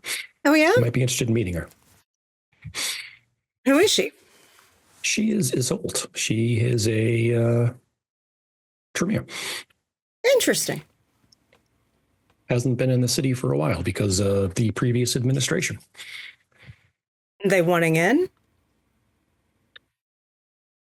I told you that we'd ask. In uncertain terms, I think she requested we clarify with Kevin. Okay. Oh, Do you by the know way, why since she wasn't here? Okay. Do you all know why she wasn't in the city in the first place? As far as we gathered, I assumed it was something to do with Peterson because there was a sense of relief in her voice when she heard that he was not in the seat anymore. She asked if he was dead. I said last I heard he was alive. I don't know for sure. Oh, no, he's dead. Oh, well, then I can update her with that later. Kevin dispatched him. I witnessed it. That's probably for the best. Absolutely. Jeez. I advised him to do it. Right. Because you don't leave an enemy to come at you later. Hey, imagine if someone had been around to advise Peterson. Or Loden. Or Loden. No, Loden did it to save his own fucking ass. That's exactly why he let Maxwell go. Because he thought if he broke the cycle of princes destroying farmer princes, that would save his ass in the end. Maybe the trick is just don't do so publicly. Exactly. That's the problem with Ventru. They think everything has to have ceremony and... Kevin doesn't. Well, that's good. He'll go far with that mentality. Indeed he will. Sometimes it's just good to do. Mm-hmm. Get it over with. Yep, and not make a spectacle of everything. That more and more. Mm-hmm.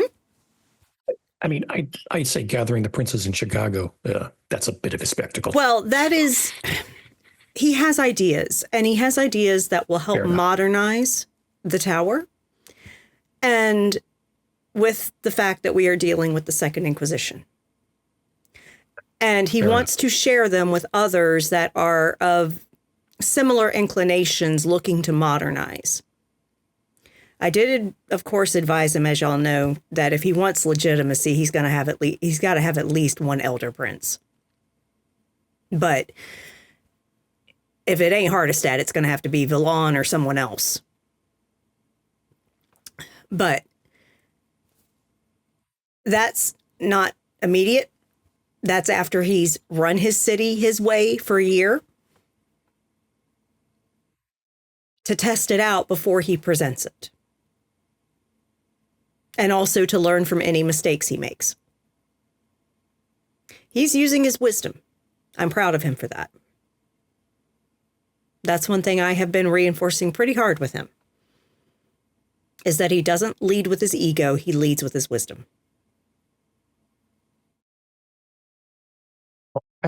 As a side note to that in some ways, and Theo will turn and sort of glance at Magnus. I know that you have the most contact with the werewolves compared to the rest of us. Does it seem like there's any dissent among their ranks for keeping the treaty going, or does it all seem to be holding stable? It seems to be pretty stable from what I've seen. I mostly have contact with the Bone Gnars, who aren't exactly the highest up in the political side of things, but they have contacts with the others that they can use, and as far as I can tell, they're keeping the peace. They're willing to keep it as long as we do. The whole thing started with that stupid blood hunt of Loden's. And then that just kept getting perpetuated by each prince that came along, so... Oh, by the way, Dr. Hammond has reminded me that I am terrible at introductions. So, this is my friend and fellow Ballard employee, Evie. Evie, hello. Bonjour. How are you all doing? Spotter. She assisted us tonight. And Josephine did too. It was a very good shot. Oh, no, my pleasure. I'm happy to help. Was there any fight back? No. There Literally, wasn't a fight. There was no fight. It really wasn't a fight. Josephine directed traffic to isolate him in his vehicle and then shot the engine. So the driver got out to check the engine and dude kept his pretty little ass in the fucking car. So Kajai used his arms, his shadow tentacles to hem him up. And then Magnus shot him right in the head. Yeah, that's about as clean an operation as you could have had. And I did jump down off the roof of a building and hogtie the driver, but you know. So you did the coolest part. Is the driver dead? No. All right. The driver not was a just a loose end? driver, didn't even like the guy. Very well. That makes it even easier. Also, he was Canaan, and best not to Start that war. antagonize the court unnecessarily. Mm-hmm. Fair enough. I mean, I scared the shit out of him, but you know.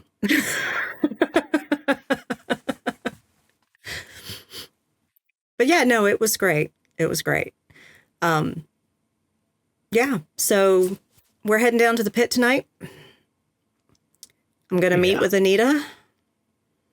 Meet some of the Anarchs, guys. They're not awful. The contacts there, but just I've been working with the camel lately, so Yeah. They're really not awful. And these here, they actually want to work with the tower because they know that to ensure mutual survival, they have to. Did we hear that Anita was with Mark in Gary? Is that something we heard? No, it was Evelyn.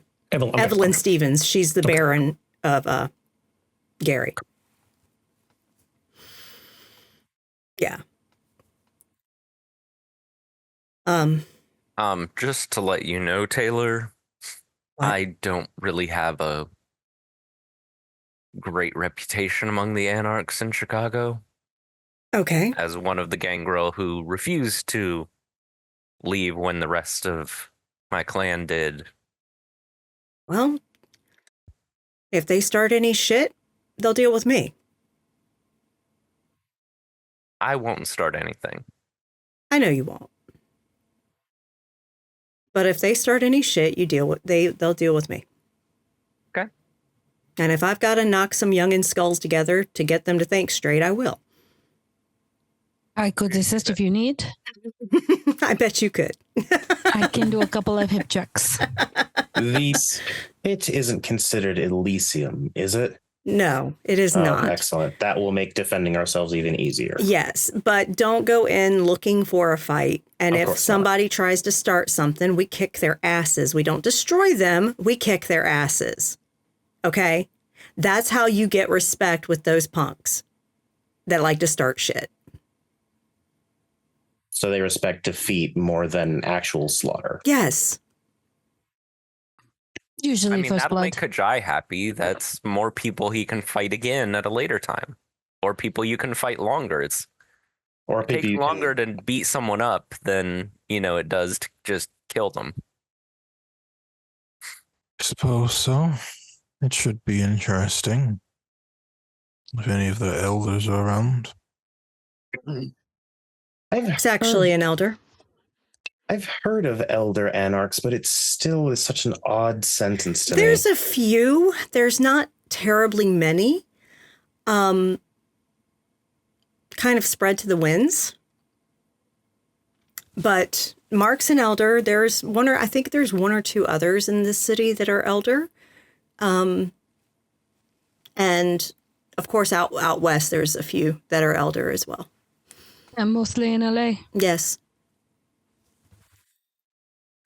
But Yes, the Free States, I believe. They're not as free as you think. they're not. And honestly, it's been my experience over the years I've been around that eventually they become the thing they hate. Rumor is that some of the camera are trying to go down there and assert their authority, Right. which we all know is not going to go well. No. It's not going to go well. It's going to lead to a bunch of freaking problems and probably bring the Second Inquisition down on them. I wouldn't mind breaking a few of those heads too. Yeah. So business as usual then. Mm-hmm. But tonight we're not going in looking to start anything. I just need to talk to Anita about a few things so that I can kind of navigate things for Kevin for his upcoming Elysia. And yeah, figure, let them meet us. See that we're not all stuffy fucking tower licks. I would take offense, but you're not wrong. Exactly. How many of you are tower? Of us. Good to know. And Taylor does not raise her hand, and neither did Spotter. Nope, independent. I don't know how necessarily tower it could be considered, but Kajai here is Primogen. Yes. Oh, you are? Josephine is as well.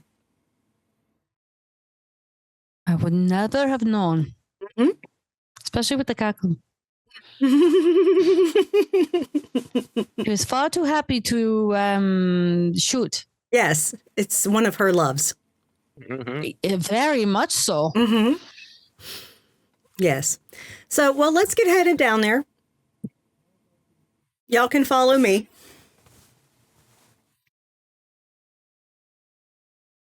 And I'm So- sure you. Go on. Yeah, Taylor will use her bike to go down there. How are y'all going? Besides Taylor using her bike, which she's just announced. What do you? Who's riding with who? Magnus has the SUV, so Can I go with Yeah. Taylor? Absolutely. If you want to ride with Taylor, you can get on the bike with Taylor. Absolutely. Yeah, he's riding with his ghoul in his car. Okay. I'll go with Magnus then. That works. all right. As you guys go down, you're going to go to the East Chicago. It's close to Capone's area. However, it is completely carved out for anarchs. It's like they're respite between Gary and Chicago proper. And as you go into East Chicago, it doesn't take you long before you know where the arena is.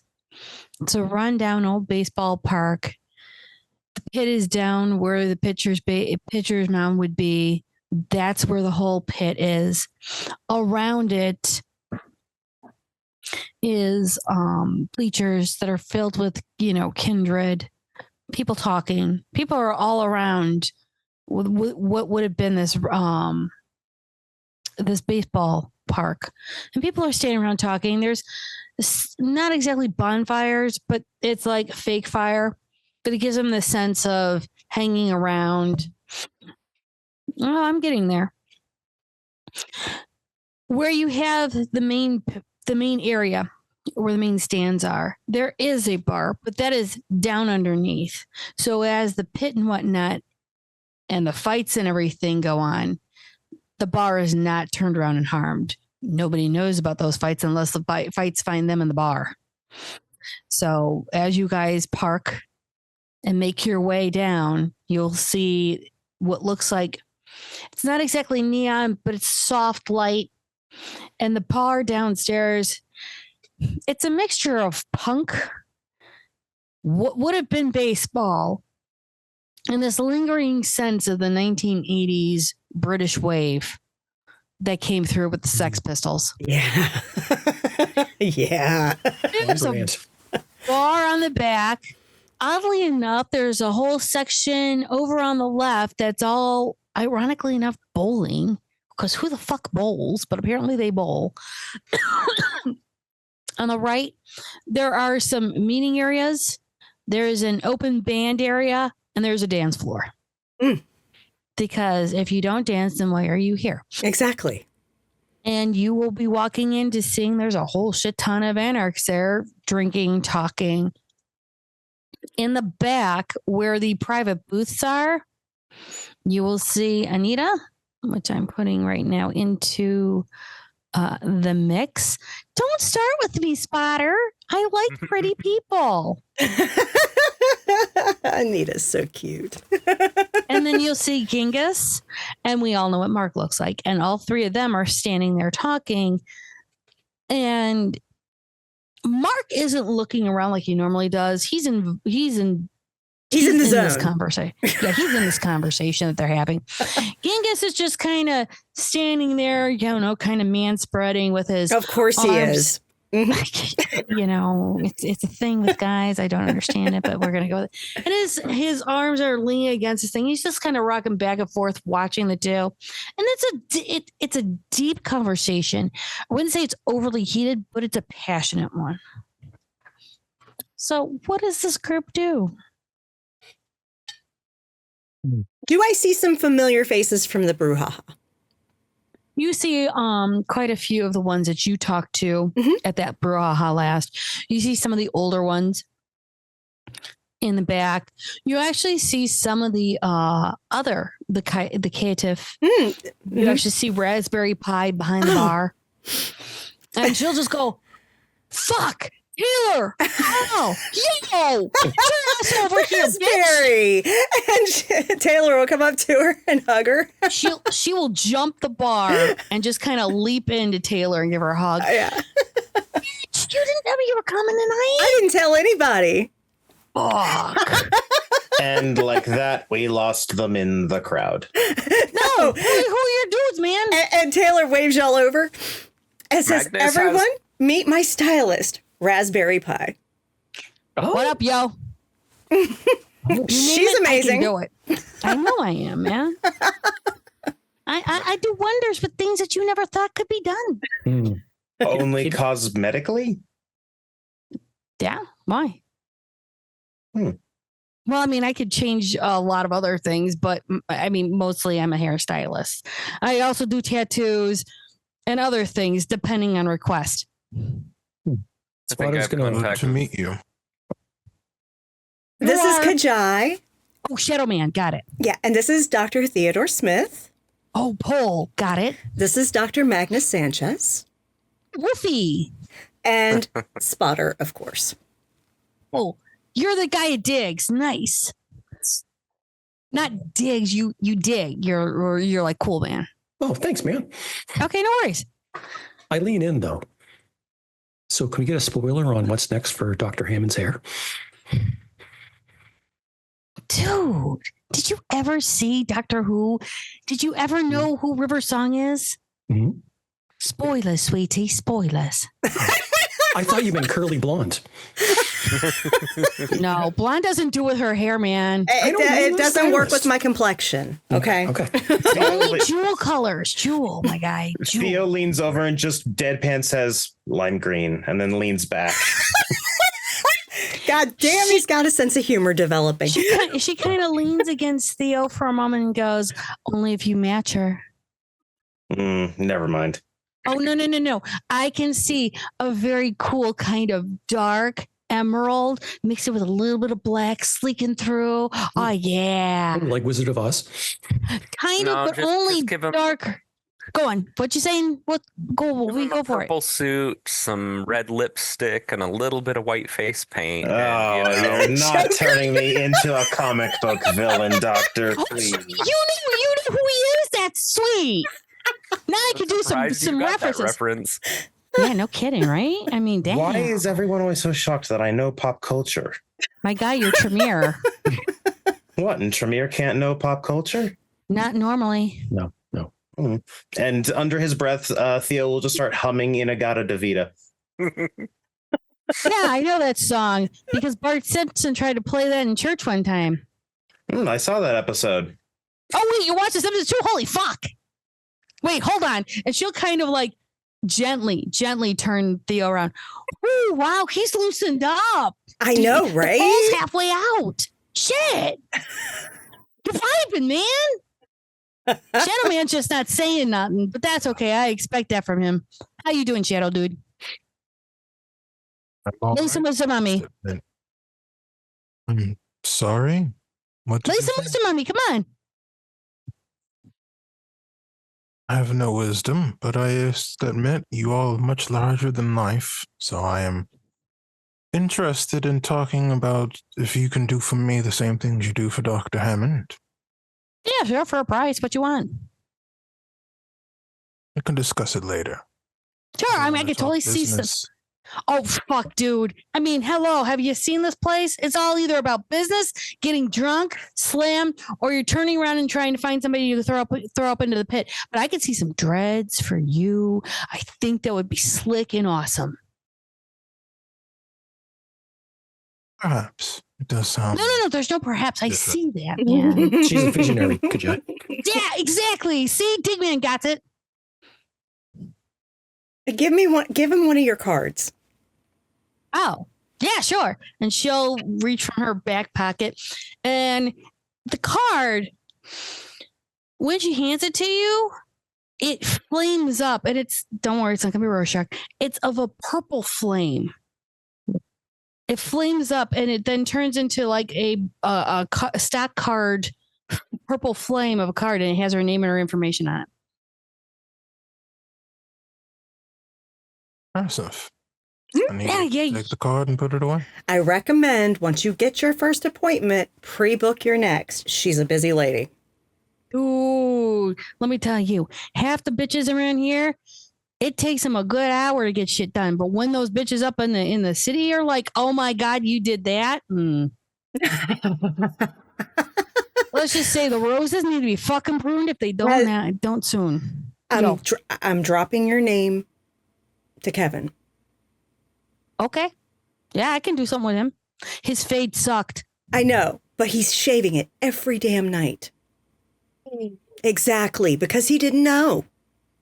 You could have just like this nice little crop off to the side. No. with a little No. That shave is glorious. Make it permanent. Okay, you can do that. For the right price, of course, with him. Exactly. Name your I'll even price. get Because for I'll the even get the convenience good of him, shit. name your price. I'll get the good shit. I'll get the good bleach out for this one. Yeah, no problem. Wait, if it's going to be bald, what do you... It's because his hair grows. She's going to make it so it doesn't grow. Ooh, man. I'm all about the, Unlike your stuff, Theo, theirs works on what they believe works. Yep. Wolfie gets it. Well, that's just impressively unfair. Aw. Is the wizard not wanting to wizard anymore? No, I still can Yeah, do it's only very limited fine by their things. imagination. It's just you seem to have you've hacked code to get this outcome, and it's just interesting. Dude, I had a hack code to get into this joint. So might as well hack code my way up to the top. I should also say you are the first thin blood I've ever actually met. She stops her. I'm like, holy shit, you didn't meet anyone else? I'll have to take him to the House of Lilith soon. Actually, I was hoping Thin that. blood cherry? I literally Yeah. let you have the honors. Holy fuck. Hold on. And she'll pull out her phone and she'll grab onto Theodore saying, selfie time. Cool. Awesome. Oh, it's going on my wall. He's never taken a selfie, so he didn't know what to do. He looked like half afraid. Like, what the fuck? Great. That's going on my wall of new meats. And I could just say, fresh. Yeah. That's to be dope. Well, I need to go speak with Anita. Raspberry, can you take these gentlemen around to introduce them to folks that might be inclined to be civil? You're funny. I know. I'm hilarious. I know. That's why I work on you so much. Yeah, I can. And do you want them to meet them first and then I take them around, or You can. If you want, we can do that. Well, Nita's about making sure she knows who's coming in here. Not a you know? problem. I'll go introduce them to her. And then I will totally jive with taking Punchy Boy to meet Punchy people, Dr. Theo to talk to Dr. Theo people, Spotter to talk to cool people, and then Magnus, I know where the wolves are. You'll be fine. If anyone gives you any problems, you tell me, and I will totally and utterly publicly shame them. It's fine. She's very good at it. Because shit can't go past me because I won't do their shit after that. And they will be stuck in the 1980s fade they thought was going to be cool for 2 weeks. Mm-hmm. Or the rat tails. Oh my God, the rat tails. I was so happy when all that ended. I mean, you have no And then the mullets of the idea. 90s. Oh my God. Why? The mullets weren't even good in the 80s. I'll go to the Hell, they side weren't rat even. tail. Oh, I'm amazed that you didn't think to consider the big hair as well. That was a lot to No, that was all So Aquanet. much hairspray killed the ozone. Oh my God. That was all Aquanet. Yeah, I didn't touch that shit. All right. I just scared people. Well, follow You me, should have seen gentlemen. some We'll of the go introduce fashions back in the ourselves to 1800s. Anita. That's true too. The 1800s were horrible. Anyhow, go over quick before Mark takes her away. Magnus, there's no communication from Theo about the 1800 comment. He just points at you like you're very correct. And you'll see her hop back over to the bar and start serving some other people. All right. So I will walk the gentleman over to the table where Anita and Mark are having, and who else was she talking to? Genghis. So you've got Genghis in the middle. They're Okay. all standing. Well, no, Genghis is sitting down, watching between the two, and Mark and Anita. Mark are standing. Okay. And they're kind of going back and forth, and it's not an argument, but it's a passionate debate. Okay. And Anita, as you're coming up, and Anita's just like, I understand your point, and you're making it well, but at the same time, even though blending the two together, we still have to think of our own, because they're not going to turn around and roll over their stomachs to us. We need to make sure that we have a good seat and that he listens to us and hears everything that's going on, because all I know is Maxwell's fucking up and there's more shit going down and we need to fix it. Well, luckily, I'm here to talk with you about that. And all of a sudden you just see Mark just slack jaw, like, hey.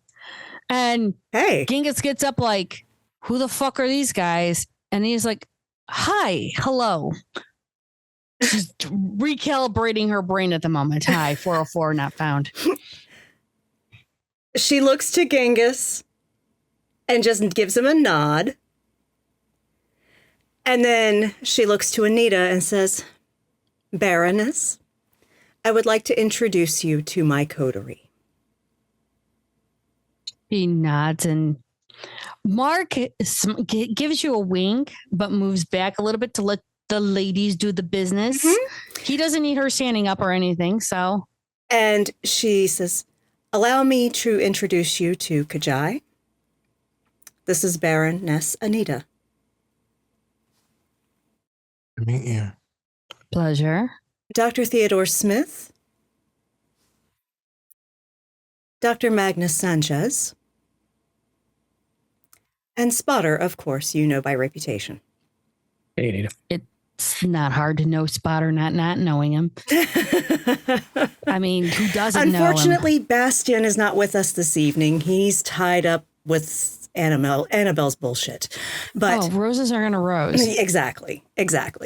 So I wanted to introduce them formally. They're here with me tonight as escort, but not like I need it. But, I figured I'd bring them out, show them how the other side lives, and valid. Ingos will just chuckle and look and go, you might not mean it, Hammond, but these guys need you here. Yeah, they do. He's looking at all of you, sizing you up right then and there. Genghis, behave. I do not want to have to spank your ass tonight. Seriously. I mean, you wait until we get within 5 feet of her before standing up and approaching us. He just kind of looks at Taylor with that kind of like shitting grin. It's cheeky. And he goes, oh, come on. If I begged Mommy, you would do it anyhow. Oh, you'd like to think that. There's a pause. And he goes, there's a hope in there, sure. I promise I won't pounce on anyone yet. And she will go and boop his nose and say, all right, gentlemen, Raspberry will take you around to meet some folks. Enjoy your time. Thank you. And she says, Anita. Taylor. Who are you sending? What do you need? Orders. I would say weapons, but that's a bullshit lie. We need cooperation. Yeah, of course. I'm not thinking more of them respecting our area, giving us a decent size of Chicago. I mean, I'm not asking for the world. we're crammed up in this thing like rabbits in a hutch. But at the same time, respecting our ideas and our political ideology, I'm not saying we're not going to turn around and run around like the Sabbat and break the fucking Masquerade. But room to breathe. Yeah. I mean, hell, Naomi's goons have been all over us. Have they? And I'm not saying that she doesn't have the right to, because Pencil Dick decided to run from his shit, ran through us, ran into Indiana. Oh, don't worry. We have eyes. We may or may not have tried to pal up with Gary on this shit. But Maxwell's his stuff is so, I want to say, impenetrable at the moment because of Black outside running around with his vanguards and running around with the SI. Not exactly something I want to walk into whistling around to try and stake the bitch. Is the Vanguard actually running around with the SI? From what we were told on our patrols, it's not that they're pairing up, but the timing is when they're done. They've timed it so they're done with their shit. The SI come up. I can't So more say, like in tandem, not necessarily cooperative. Right. I don't think the SI is aware of what the Vanguard is doing, but the Vanguard is aware of what the SI is doing. Got you. Now, we're working on a solution. We are trying to find information. Mark just nods his head, has been doing a lot of digging. Literally and figuratively. There's got to be some kind of gateway. We got to find it. And they're fucking up shit, and I'm tired of it. People for the table, I'm working on it. Between the clans that we have here, I want a good representation of anarchs. Absolutely. I see you brought one of yours. I'm sure his clan will be fine. At the same time, they need representation too. They've been in the wings out. They've been out of the wings longer than we have. Yeah. I heard that little that little treaty with the wolves, and I mean the real wolves, was facilitated by the former Primogen. Kind of. Jackson was just the balls to stand up to the council, from what I heard. That is basically how it went. So what did you do? Encase him in brass steel? He didn't have him prior to talking to you all, and that's not something we didn't find out. Let's just say, well, I'm advising him. Nice. And how are we steering the head because you're the neck? Don't think I don't know that. I have been thoroughly encouraging and stressing that he needs to lead with his wisdom instead of his ego. He has good ideas, Anita. I'm not kidding. He actually wants to be more inclusive. He actually wants to hear voices of wisdom. Doesn't matter where they come from. So not over to where Kajai and Spotter and Magnus and Theo kind of went back over the bar, and Raspberry Pies jumped over and started to introduce them to people. And she'll just nod over to where Kajai is, and he goes, he brought them into this, didn't they? Yeah, he is. Because a lot of them are defecting. Yeah, I got several. Yeah. And they're only defecting because they had nowhere else to go and afraid that Chumpalups up north was going to turn around and kill them all. Yeah, that's what he's, I think, going to make part of his announcements at his Elysia that he's hosting. I guess I got to go. You or a representative, or you and a representative. She does look over to Mark, and Mark's just like, It's like he's been telling her the same thing you're telling her right now. He's just glad that you're saying it. But I can tell you this.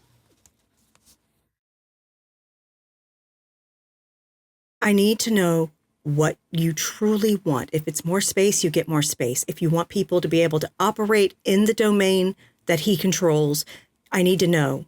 And you may not get everything you want, but you'll get some. And it's something to grow with. All right. Is that fair? Yeah. Question is that who are you turning us against? Because does he have enemies? And are we going to be his police patrol or his footmen? No. Good. I'll help with shit if it's in the beneficial factor between the two of us. But I'm not going to turn around and just jump because the bitch said jump. He's even being inclusive of thin bloods and Kaitif. Anita. You promised this. He's young. He has a different view of things. And he was ostracized by his own sire and brood. All right. Look, I protect those kids because they need it. Absolutely. So does Urzuli. I'm just very hesitant compared to what Peterson did. Kevin is not Peterson. And you don't ever have to worry about Peterson again. Do I have guaranteed on that? Yes. I witnessed it myself. Okay. All right. He just looks to Mark and then looks back to you. We'll both go. All right. He'll speak for... Actually, we're trying to get Joshua into this. I have concerns about Joshua. We all do. Ever since he kicked out the spot, he's been kind of going a little religious on us. So I've heard. Look, religion is everyone's personal choice and preference, and I don't want to I don't want to make windows into anyone's soul. Believe what you want to. I just want to make sure we're all good. Yeah. Especially with what's going on in the West. Let's secure the South and part of the Southwest. I agree. Because the moment that they hit in from Wheaton. I'm sorry, what did you just say? Because it was kind of muffled. No, that's fine. What we can find out from Wheaton, they're still pumping shit out. Apparently, people have stopped it going in. Good. Who's to say that they haven't learned from the shit that they took? Yeah. Yeah. It's going to start in a couple of minutes. I'm sure she looks over to Mark and looks back to you. I'm sure you got a dance partner. And Taylor just looks at him and says, perhaps. He just gives you this affront gassed kind of look. Look, your guys are welcome here. Thanks. I wanted them to just get to know some of your people because I know you're going to have representation. That I know. Kevin and I have talked about it. Okay. And Kajai's going to be a primogen, so he needs to know the people he's going to have to work with. You take him to the pit? He might have fun with that. I mean, and she'll look over to Kajai, and Kajai, Raspberry Pi has started to meet you. It's started to introduce you to, shall we say, the brawlers, the big guys. And as Anita's kind of gesturing over to Taylor, and you're meeting these tall men, they're sizing you up, and they're kind of like gently, jovially teasing you. They're not outright making fun of you. They're kind of just gently teasing to see where your ego's at. Where is Kajai's ego? I just ignores them. He's just doing his best to be as polite as possible for someone with no social attributes besides intimidation. They kind of gently say, let's go up. Come on. We want to see how you can do. You go with them. What would be the rules? No killing, first blood. Just no weapons. What can you do with your body? No powers either. Let's do it like we used to do old school. Sure. You've got about 5 people taking you up, and you will chuckle at that going, well, look at, he's making friends.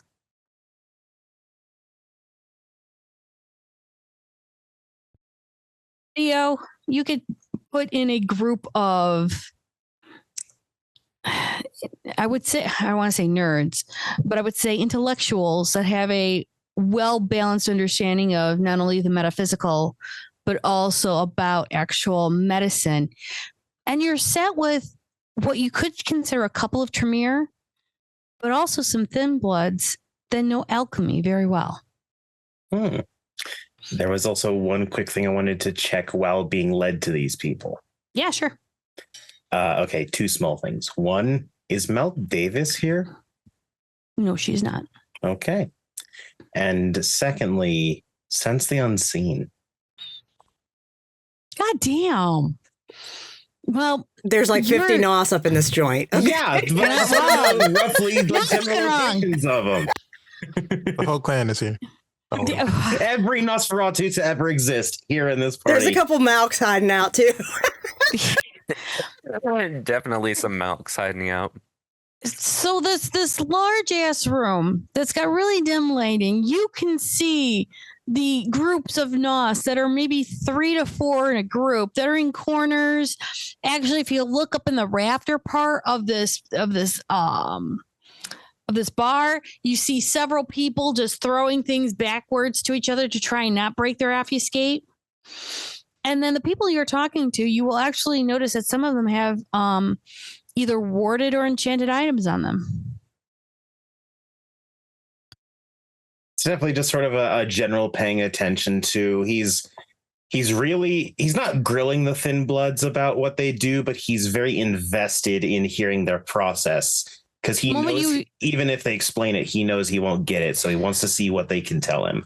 The moment you try to turn around and start grilling or you come close to it, they will gently, like, verbally give you a tap on the nose.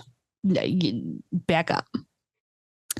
For Sparta, you do get introduced to some of your clanmates that are just chilling out and relaxing. You actually meet several Malkavians as well that have kind of ingratiated themselves or kind of been adopted into some of the Nos because they don't fit into any other groups, and they're just vibing people that just want to know shit, and they talk and gossip. You've actually found out that the Nosferatu here are what the roses are to the Camarilla court. These are the harpies. These are the people that you need to know for anything that moves or buzzes or whatnot. There are no roses in here. No. This is the rose area. I don't want to wax poetic or philosophical, but we could say the same for the Camarilla. Valid. Magnus, as you're being brought outside to where the gangrel are, they do recognize you. Now, there are some that are just like, here he comes. But there are some that actually are happy to see you. Now, they don't think that you're turning sides, but they are generally happy to see you. They haven't seen you in a while. So when you actually talk to these gangrel, it's an honest conversation. They want to know how you're doing.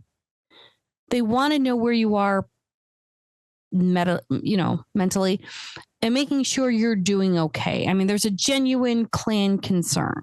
Mm-hmm. This is a pack mentality clan.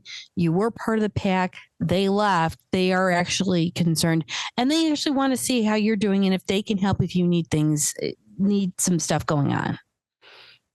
I mean, he tells them about the work he's been doing. It's the same reason he didn't leave with the rest of the pack, was because he had a network he was building to make the city in general better.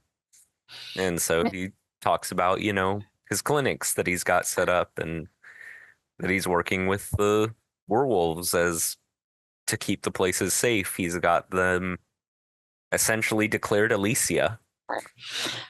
They do ask, and as you explain this to him, they then kind of see the reasoning.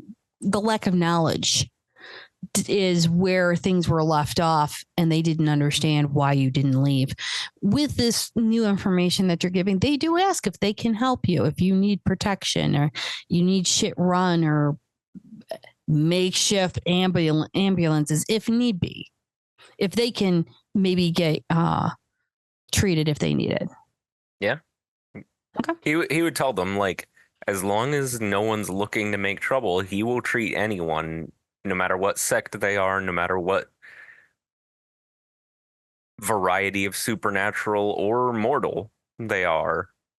He'll treat anyone who comes as long as they keep the peace. If they don't, his clinics have, protectors who can turn into 10-foot tall rage monsters. So, no, that's fair. What they'll say is they'll reach out to you in a couple of days to see if they can help. But, it's good to see that they can talk to you again. Mm-hmm. And as this full circle comes back to Taylor and Anita, as they're talking, and, Mark has finally sat down and they've gotten you at a table and they're just talking and whatnot. Mm-hmm. Anita's just going to look at Taylor and go, all these people have the same ideals. All these people want to just live their lives and do what they can to keep things going, whether it be their business or shop. Hell, Raspberry Pi. Yeah. Just trying to live and thrive and survive. And if we can get a decent size in this fucking city, I'll work on it. Imagine what we could do for you all. I know. Imagine what you could do for us. Yeah. So I agree. If he's got a seat for a table for us, and then my demands aren't egregious. They aren't. I mean, hell, I could ask for half the city. I know for a fucking chance I won't get it. Yeah, you would never get that. But I'm trying to get reasonable, though. I have some ideas, and based on where there is need for capable people. I got plenty of them. I know you do. Just point me to where I can send them. Yeah. I'll work on it. I'll be meeting with him soon. So. All right. And go on.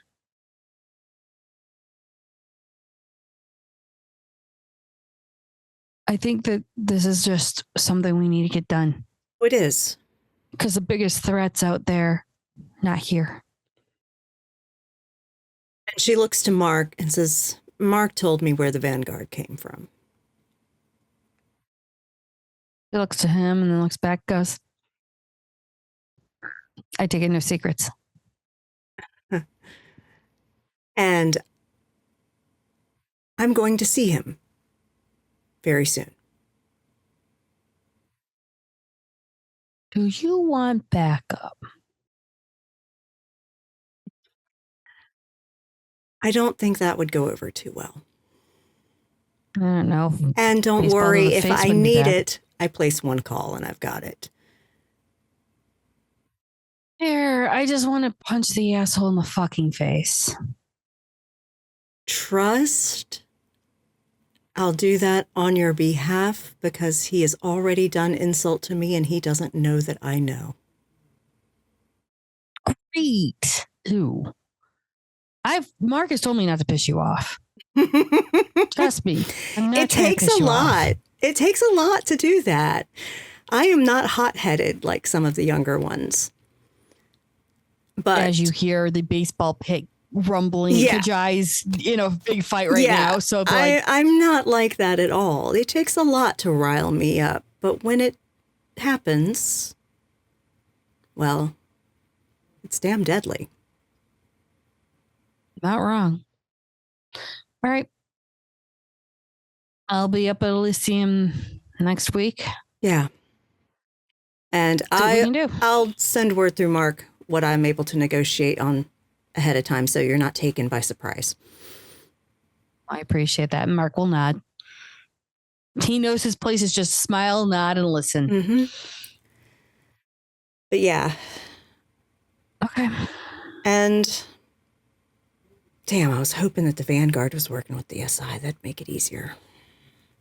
No, I think they understood the assignment. Yeah, they definitely did. They're not stupid. I mean, who sent them is, no offense. He's actually brilliant, but his ego gets in his way more often than That's not. what I'm referring to. Yeah. All right. Don't worry, we got it. We'll think about this. You You just tell me what you need. Yeah. There may be plans in the works when I get back to deal with the Vanguard and Maxwell. Nice. Yeah. Hey, I'm a woman that gets shit done. No worries. I will help get shit done. Excellent. Excellent. Because, yeah. You're going to need a weapon. Lots of weapons. And we're going to need an army to fight an army. Part of that. Mm-hmm. Yeah, part of that. Yeah. And I don't want cannon fodder. I want capable. I see no. She looks around going, I see no cannon fodder here. All of these are seasoned vets. Excellent. I wouldn't send you with children. I wouldn't accept it anyway. Fair enough. She offers her hand to you. And Taylor gives her hand. Okay. Always a pleasure, Anita. Naturally. I love talking to me. I winks. bet you do, dear. And with that conversation and the plans that have just been put forth as Kajai gets gently, not exactly beaten up, but, you know, a little roughed up, getting his money's worth. Theo pondering how the fuck you turn around and put grass clippings, bleach, a couple of hair dyes and Y silk flowers, and that turns around and makes somebody's nose turn up weird. You know, Spotter learns, you know, all about the harpies, Nosferatu style, and Magnus now gets, you know, a whole bunch of pack friends back again. We call this a wrapped scene, everyone. So next week it's going to be our last for at least Act 1, and we will be going for break. And oh my God, I don't know what they're going to do with Elysium. Oh my God. Oh my God. And you think I make hot people tonight? Oh Lord. Lord, it's Elysia night. Mm-hmm. Look, so long as not everything in this universe is hot, I'm fine. It's all hot. It's Hey, all Theo, hot. you don't realize you're hot, so I have to match the hotness with the hotness. Yeah. It's cool if Spotter's Polly, right? I don't. That just threw you off completely. That's fine. Fine. Absolutely fine. It wasn't in vogue as much in 2010. That's impressive. Spotter's a trendsetter.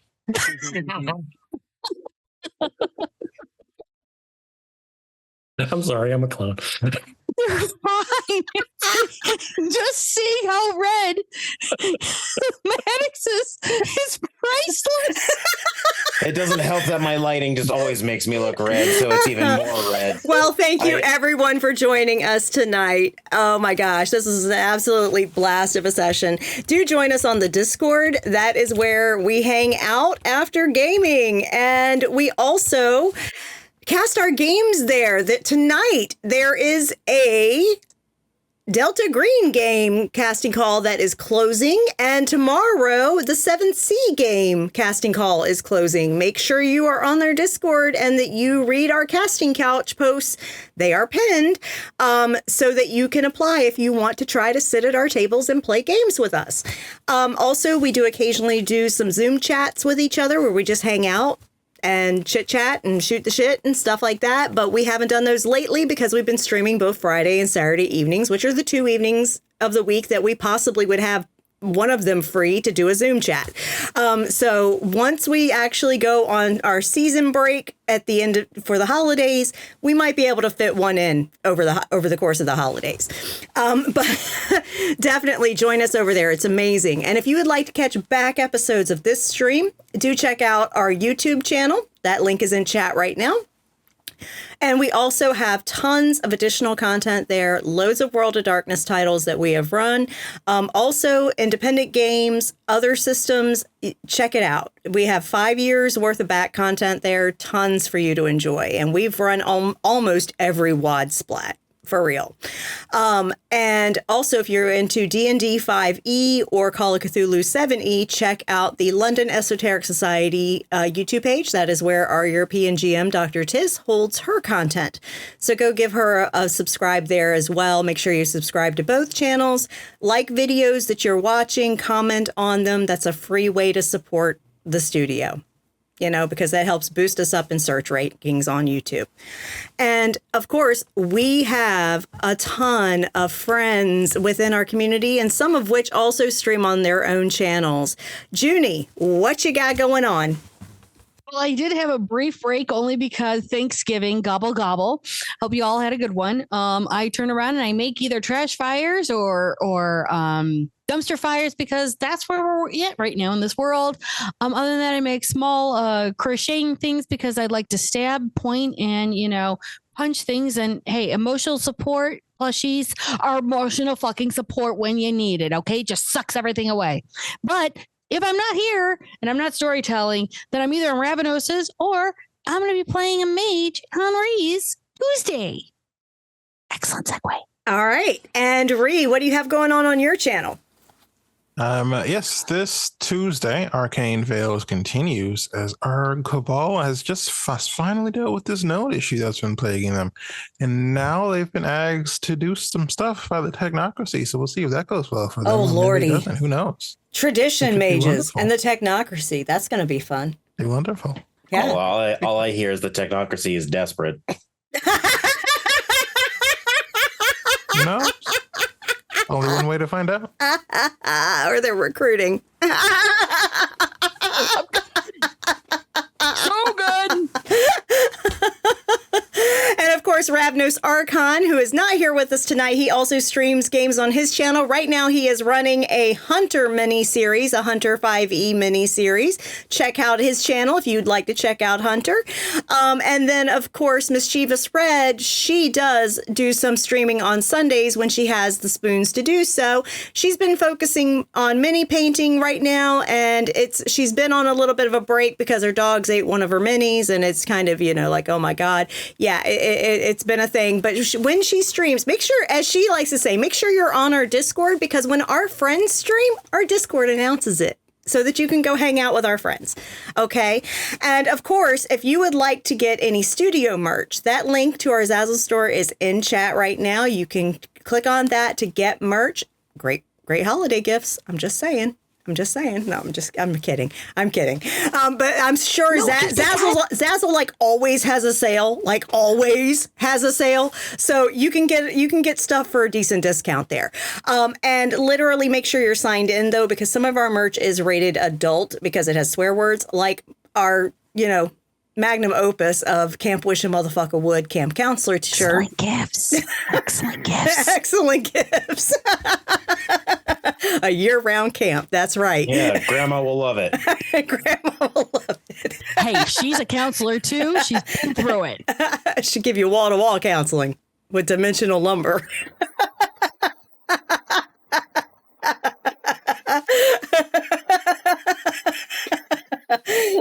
So yeah, check out the merch if you're interested in that.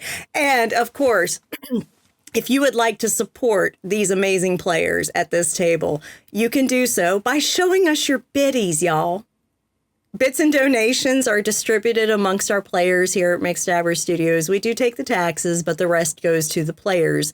And if you would like to support the studio itself, as I mentioned earlier, go to YouTube. That's a free way to support us if you subscribe, like, and comment on videos that you watch. But also, if you would like to contribute to us financially, you can do so by subscribing here on Twitch. If you have an Amazon Prime account, you get one free subscription a month. You may consider giving that to us if you enjoy the content that you're seeing on our channel. Also, if you would like to buy Mama a coffee, our coffee link is in chat. Buy Mama a coffee. Seasonal Effective's kicking my ass, and I've got no energy. Yeah. And thank you for the biddies, Thantos. The players appreciate it. But yeah, seriously, thank you for your support. And even those, don't put yourself in a bind. Please don't. If you can't afford it, don't do it, really.